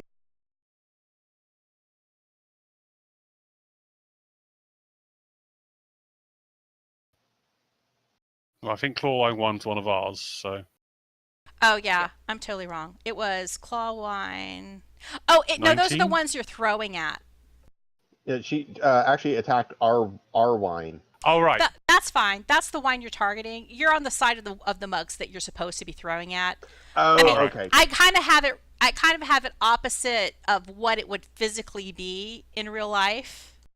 Right. That's what threw me for a second. Okay. But I put your But it makes it faces easier to near the target. mugs that you're actually throwing at to make it easier to target. Gotcha. You can pick one of the other mugs to remove up there. Are the ones at the back harder to hit?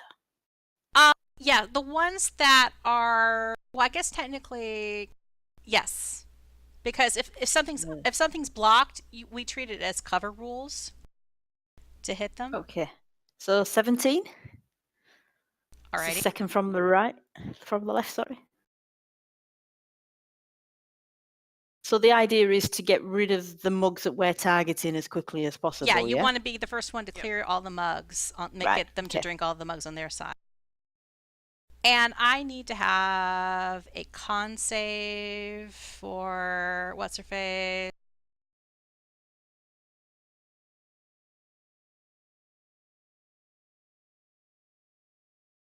Oh, that wasn't good.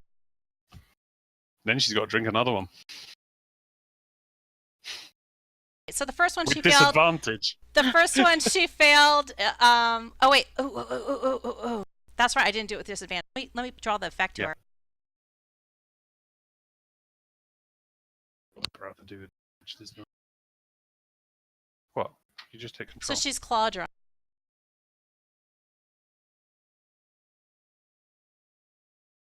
All right. So she failed twice. So she's gonna have that for 2 rounds. Lightweight. Well, on the positive side, it means you're less likely to get drunk now, Kymir. Yeah. Oh, what? Yeah. And the thing I failed to do was actually mark it as your turn on the combat tracker. That was my bad. Oh. Now you can end your turn if you go to the combat tracker, there is a little button that is a down arrow and it says next actor in the tooltip that flashes up. If you click that, yeah. it'll end your turn. Right, there we go. So now it's Venomwind's turn.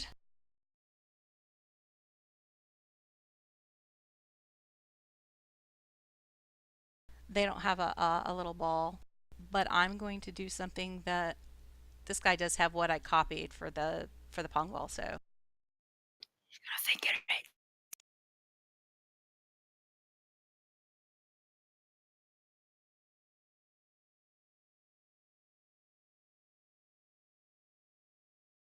Oh, he killed Mug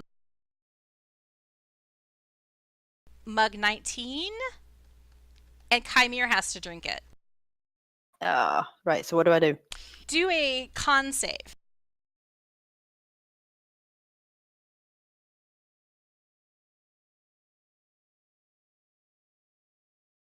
All right, that's not good enough. You needed a 12, so you're going to be claw drunk Okay. for a round.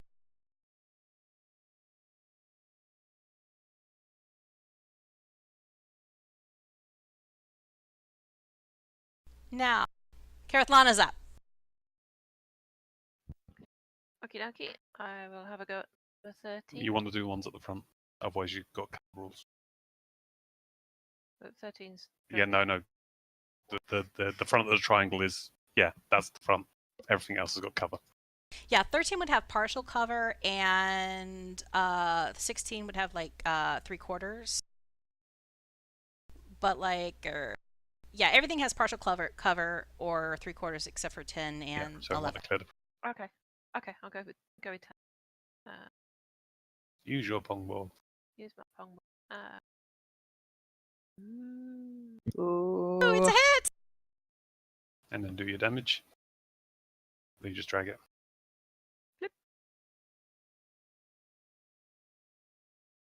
Okay, I think I've just upset it slightly. Nah, the hit points a mug has. I think that was just enough. It's Wait, 3. It's yeah, dead. it's unconscious. it said, okay, so Venomwind has to drink. Good. He's the high dex, hopefully low constitution annoyance. He's certainly not high constitution. Well, not with Venomwind, he isn't. Oh, wait, he does have a decent constitution. Darn it. It was a good. Oh, and that was just good enough. So he's okay. He did a 12, and so 12 is what you need to not get claw drunk.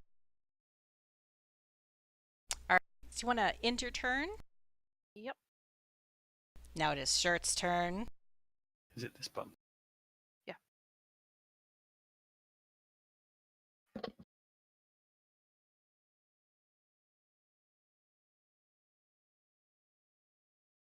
Shirt attacked himself. There we go. Oh, now he's hit. At least we know we don't want to shirt. Kyle. Did I target myself? Yeah, the first No, you attack went did at Shirt. initially. Then you didn't. It's a miss. So Shirt is sad. No, Shirt's first attack against himself missed, but the second attack against the mug of flaw wine was a hit. Oh, was it a hit? Oh, it is a hit, because 10's good enough. Okay. Yeah, these mugs do not have a very high AC. I'm just going to roll a d4. So I'm that's sad. You're going to be drinking. I'm gonna be drinking. You're going to Yeah. be drinking. time to do a con save. Not with that. All You right, drink. you're claw drunk. That was mug 2.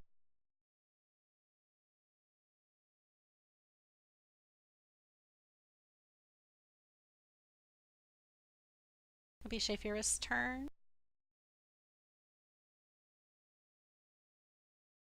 Okay, I'm gonna aim for number 11.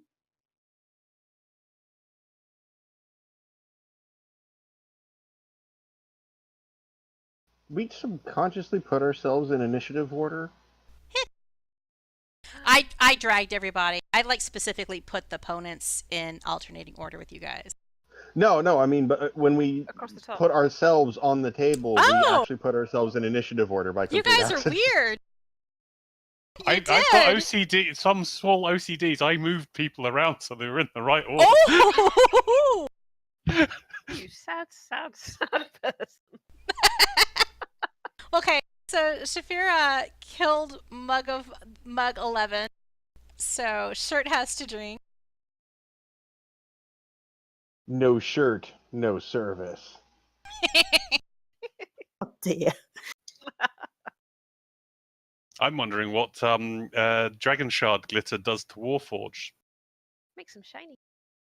On the inside? Oh, dump it in one of the mugs. Shirt is unscathed. He rolled a 19, so Not that I'm suggesting evil and vile sabotage thoughts at all.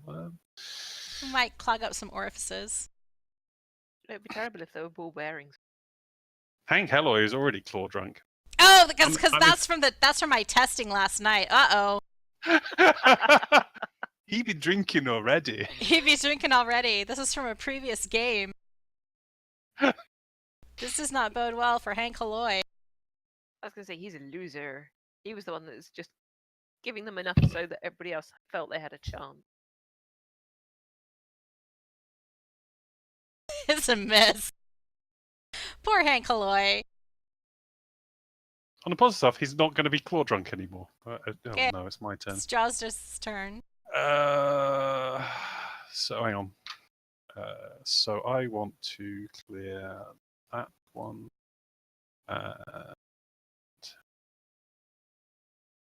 Yeah, I don't hit. I'm doing really well with my dice. Well, this is a drinking game, and we've established that that is not exactly Jozdess' jam. No. He's in it for the tasty bacon, but throwing balls at cups of beverage doesn't make sense. No. So you can end your turn. Oh yeah, sorry. This You is where can't- Pansy Pepperwhite makes me drink. Pansy Pepperweight's gonna make a roll. And she hits.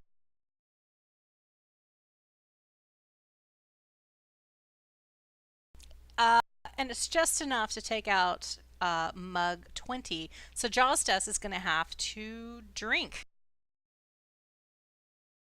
Oh, but nice. it's nothing. Alcohol means nothing to you. No. It's poison. Yeah. Oh, I missed that one. I can kill it next round. Stiiv. Stiiv. All right, let's do it. Congratulations. Please get Pansy Pepperwhite as drunk as you can. Bounced off. What? How? It's I have a totally minus about- one What? dex. I rolled a 1. You minus bounced 1. off the rim. Went straight in, dunk, and straight back out. If you didn't know better, you'd think that Pansy Pepperweight just fingered that mug. The chance of him ever... Oh, dear. After that embarrassment, can I bend over to tie my shoe and surreptitiously cast Mage Hand? Do a stealth check. Oh, I'm real good at that. Wait, would this be stealth or sleight of hand? I'm going to say you're casting something. I'm going to say it's stealth mode. Okay. Not that it matters. I mean, it's kind of iffy. I think of sleight of hand as being manipulating something, but you're maybe doing... Okay. Well, I'm going to roll like a... Let's see, perception?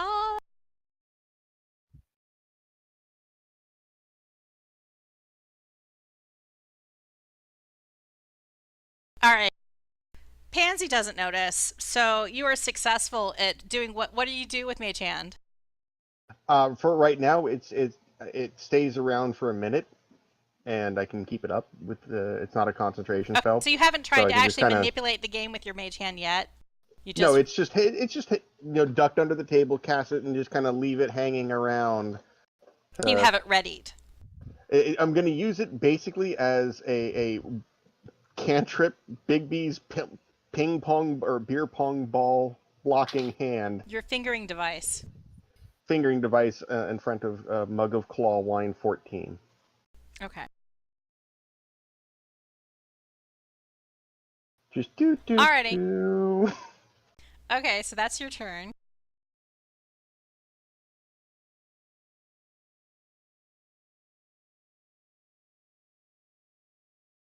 End it. And Oh, it's Stiiv. Right. My bad. Okay, Trinith Jordanen.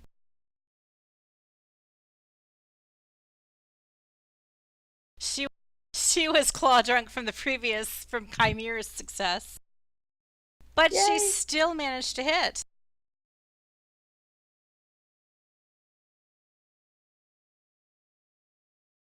But she doesn't do enough damage to actually knock down a mug.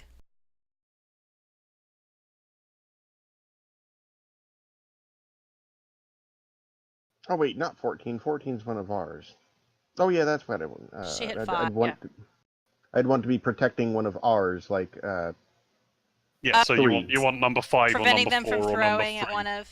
yeah, I kind of have it floating at an angle to, Yeah, like if you have it on what's the- 14, what you're there to aid somebody's ball going in that's on your team rather than deflecting the opponent from making... Yeah, I'd want it to be a shield on number 3. Then Okay. Yeah. Yep. carnival game style, have that plastic sheeting in front. So of you it want to that, prevent them from winning as opposed to helping your team win. Right. Okay.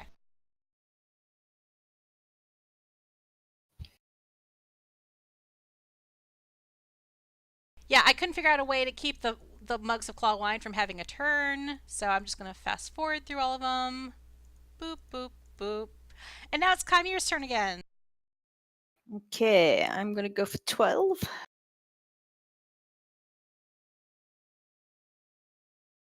Hit! Cool. Ah, That's That's enough. enough. That's enough. That is enough.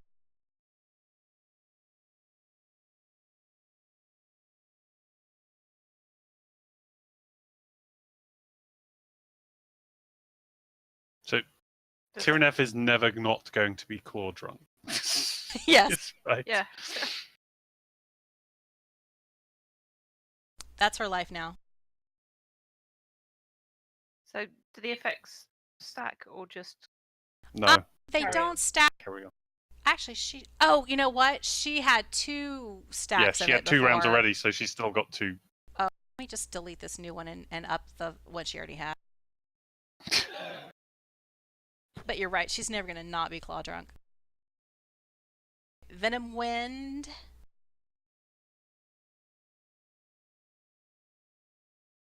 Alright, so Venom Wind, I'm going to say that's a critical hit, but I'm going to say you can use your mage hand, Yeah, I'm gonna do it. but you got to do another, this time you got to do a sleight of hand check with your mage hand versus Venom Wind's perception. You said sleight of hand. Yeah, to see if he catches you in the act.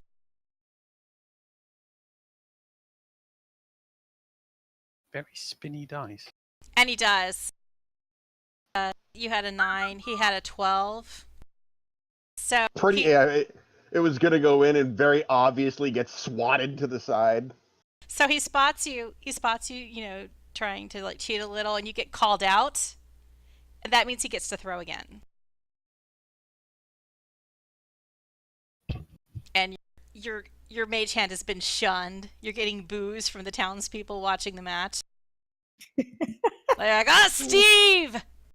It's so Stiiv. That's so Stiiv. That's so Yeah, Stiiv. Poof it out in a cloud of smoke. And this time he hits.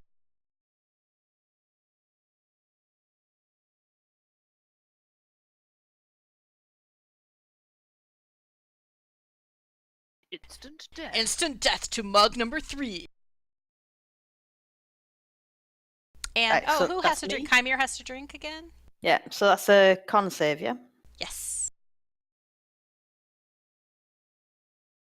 And you're good.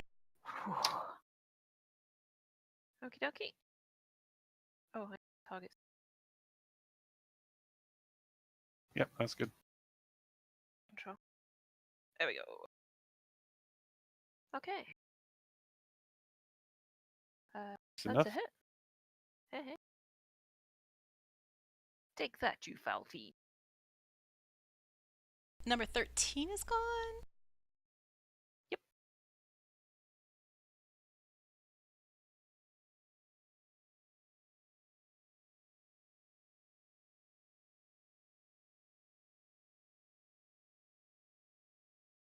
Shirt. Did Venom win save? Venom Wind hasn't rolled yet.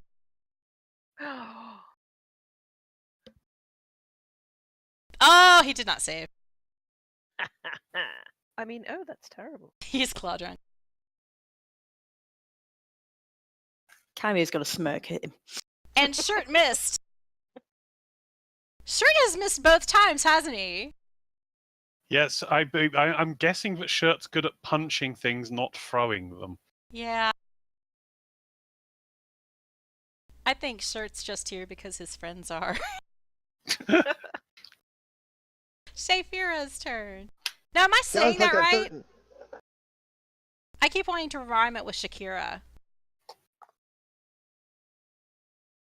Yes, that's right, yeah. Okay, cool. And I also keep wanting to.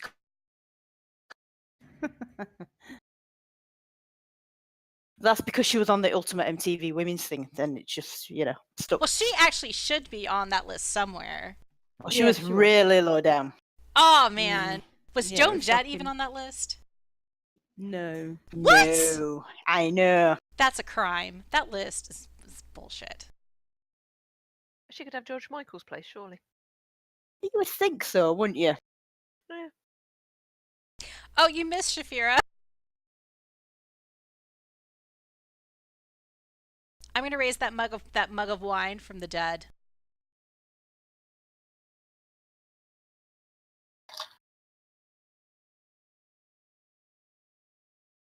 That's my fault. I was telling it what to click.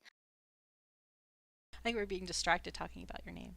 Well, that's true, and Shakira. And hips. Plus, it's practice.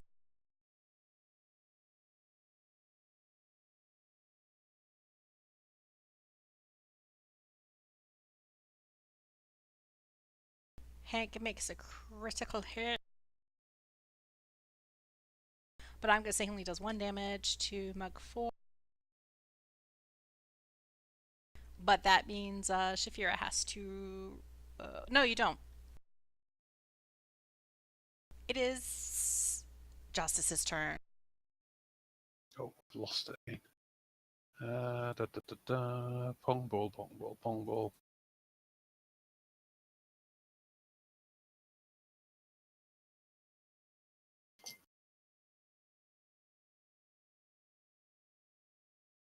So Hank can get drunk again. Hopefully.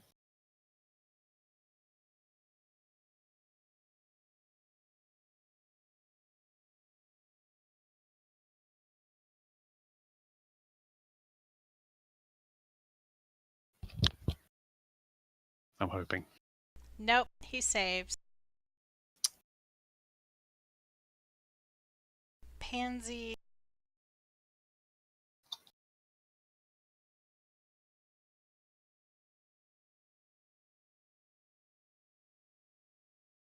I keep wanting to call her paperweight. Pansy misses. I keep wanting to do that too. In fact, I called her a pepperweight to be close to paperweight. I thought paperweight would be just too silly. But 8 is a miss. Too silly, and we're playing beer pong. Yeah, but this is session 0. It seemed like an activity where you didn't have to actually fight anything and be damaged yourself. Beyond, Oh no, it's great. beyond being It's claw great. drunk, but you got to like target and attack things. So now you know how my mind works. I go straight to beer pong. All right, it's Steve's turn. It's Steve's turn. Woohoo! Barely. Woo! Let's see if I can actually do damage. Yay! You have to roll an 8. Yay! Holy crap! No, 4, sorry. Woo! Get my numbers. Yay! He's actually achieved. I'm helping! And now Pansy has to roll her save.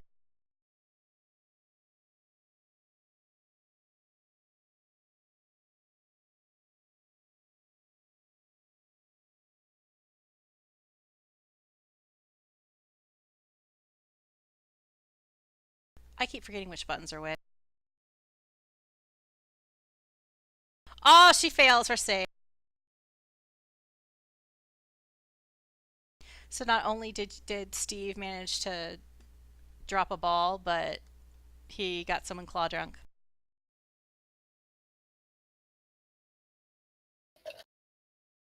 All right, end your turn, Stiiv.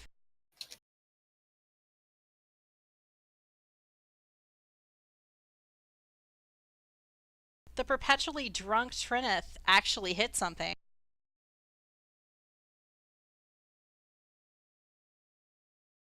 She takes out Claw Wine 4. And Stiiv, you gotta make your con save. Yay, I'm And drunk! you're claw drunk. Goal achieved.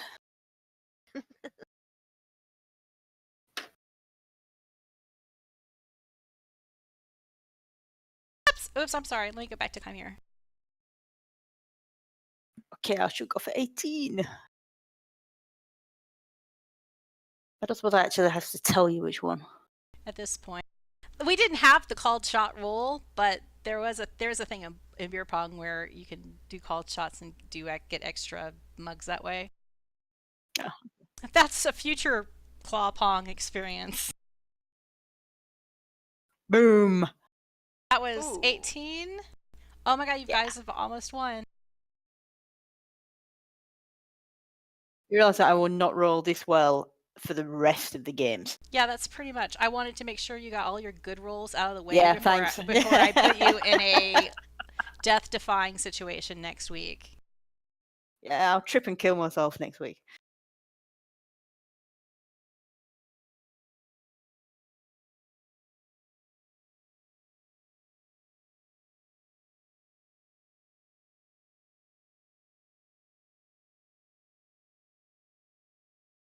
So that's a con save for you, Kymir. Okay, hang on.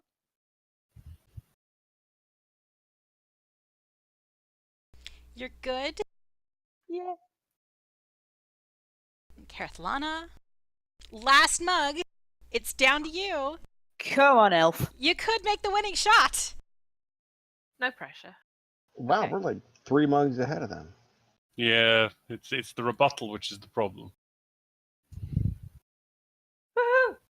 Oh Nice. man, you totally win. It was like effortless, like a choo, and it's just no net, no touching the Nothing but beer. sides. It just Yep. plonks right in the claw line.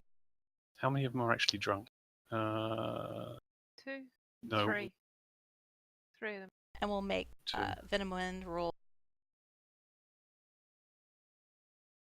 Oh, and he's drunk now.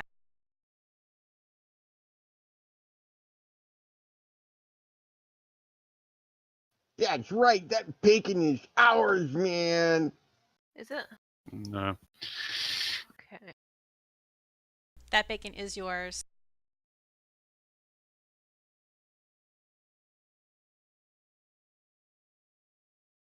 We're not going to. They're not letting have a rebuttal. I We're feel not happy gonna, about that. I just had rebuttal in there in case you guys were the losing team, so you'd have an opportunity to win. Oh, confidence. Yeah, just in case. And I figured, more practice throwing would not hurt. But do you guys feel comfortable with this is how you attack on targets and do stuff? Yep. Yeah. I'm glad I'm using that really specific language. This is how you do stuff.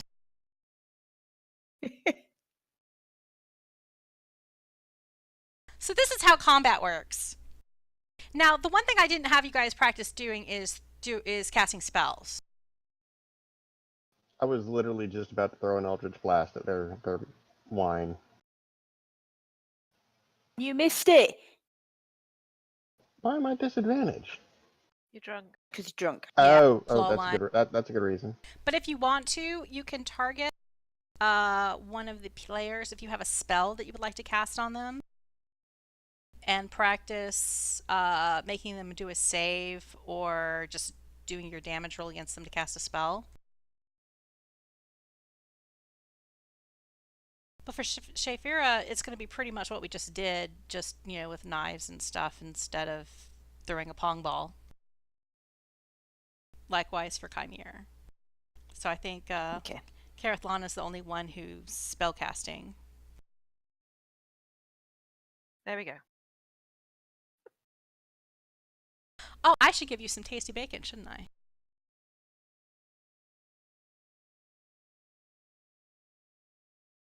Yeah, Steve's not injured anymore.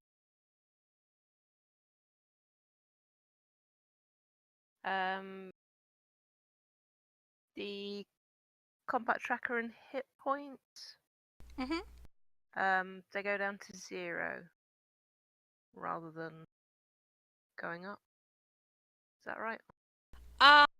Wait, who did you heal? Steve- Hit oh, no, he points. wasn't. Hit yeah, he points go down to 0. Yeah. Wounds go up from 0. Right. Right. Okie dokie. Cool.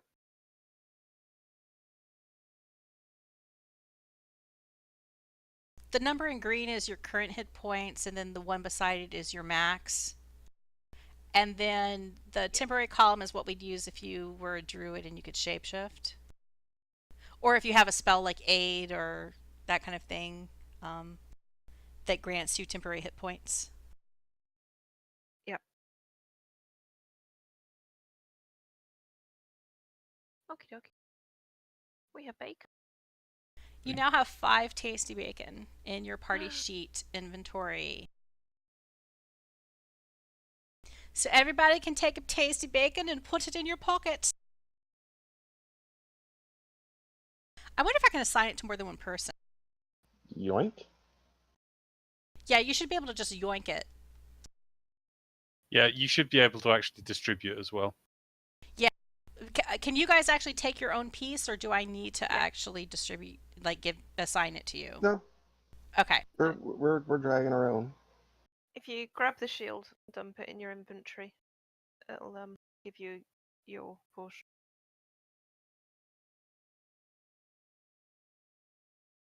I'm trying to think. Are there any other questions about how you do something in Fantasy Grounds?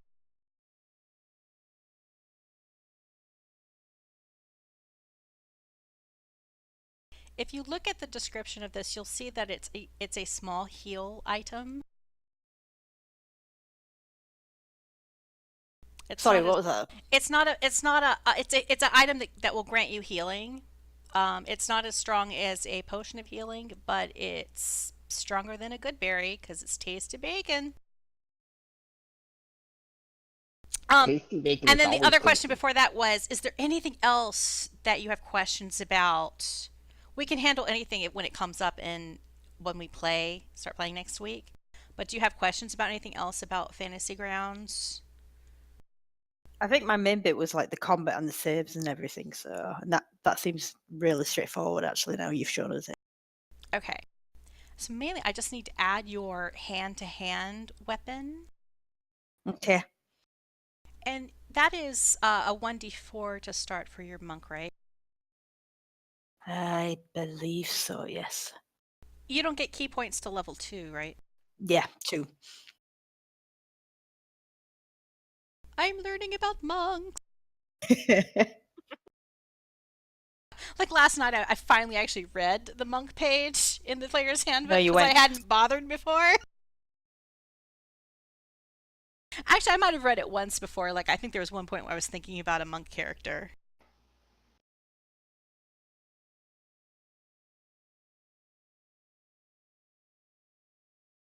monks get to bend all the rules. They're a lot of fun. Yeah, it does look like a lot of fun.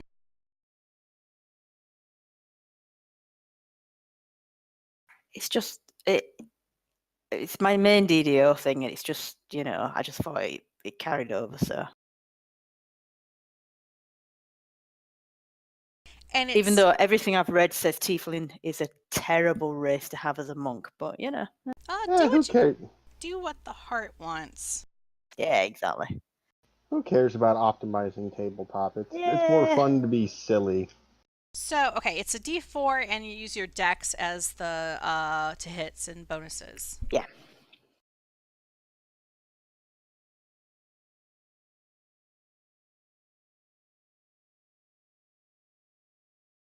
So all I'm going to do is go to your actions page, and I'm going to right click on the weapons section, and there's a little icon that says create item.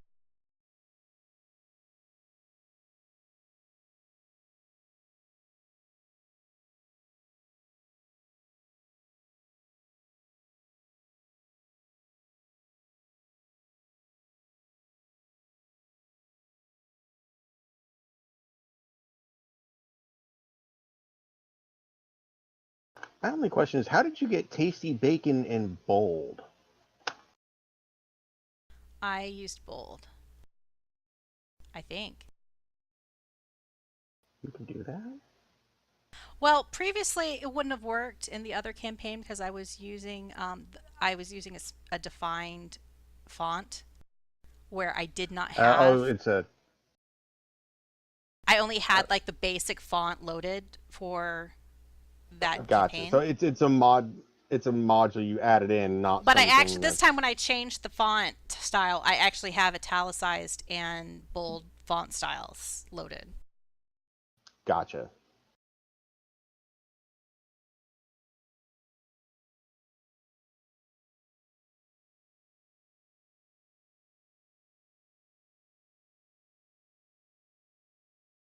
Oh, I'm not doing something right.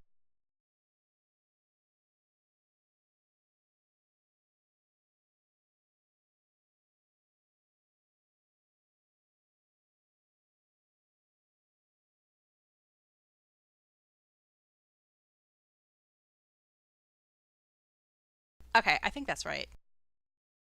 Okay, cool. So I feel like +2 is low to hit, but I don't know. That's what you have for your quarterstaff, so. Oh no, you have to add the proficiency. Oh, add the proficiency dice, so it's +4. Yeah, it's whenever you open the item, it's should be base plus whatever your bonus is, and then well, not bonus. The bonuses would be if it was an actual weapon. Okay. So it'd be base blank, and then click the proficiency star. It's got the proficiency star on. Then it should be +4 then. Okay, we got it +4 now. Okay. Okay, let me add in a description once I find your monk business. It's your hand. You punch it in the face.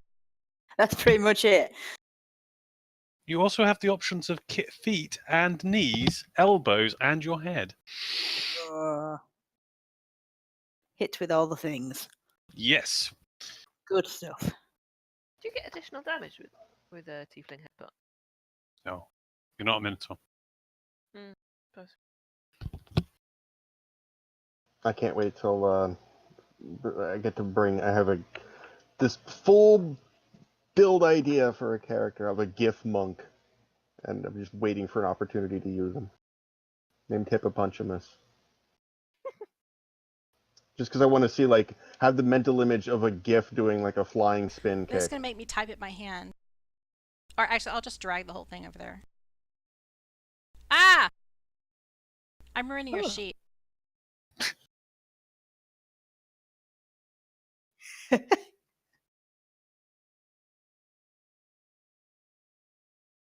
I'll have to figure out how to link something there, but you have the weapon. Yeah, don't worry about it. We'll sort it out this week. Whee! Well, I think that's everything for this week. Cool. Awesome. Unless there are any more questions. No. All right. No, we'll finish his backstory stuff and get it over to you this week. Coolio. So Or as much as we're going to just anyway. pretend that you guys are finishing out the night, enjoying this party. And when next we meet, you will be somewhere else. Okay. Cool. Ominous music. Da da da da da. Dum, dum, dum. All right, thanks, guys. Yep. Thanks for having Yep. us. Awesome. Thank you. We'll see you next week. See you next week. Bye. Okay. Cheers. Thank you. Bye. Bye Right, bye. I'm going for whiskey now. See you later.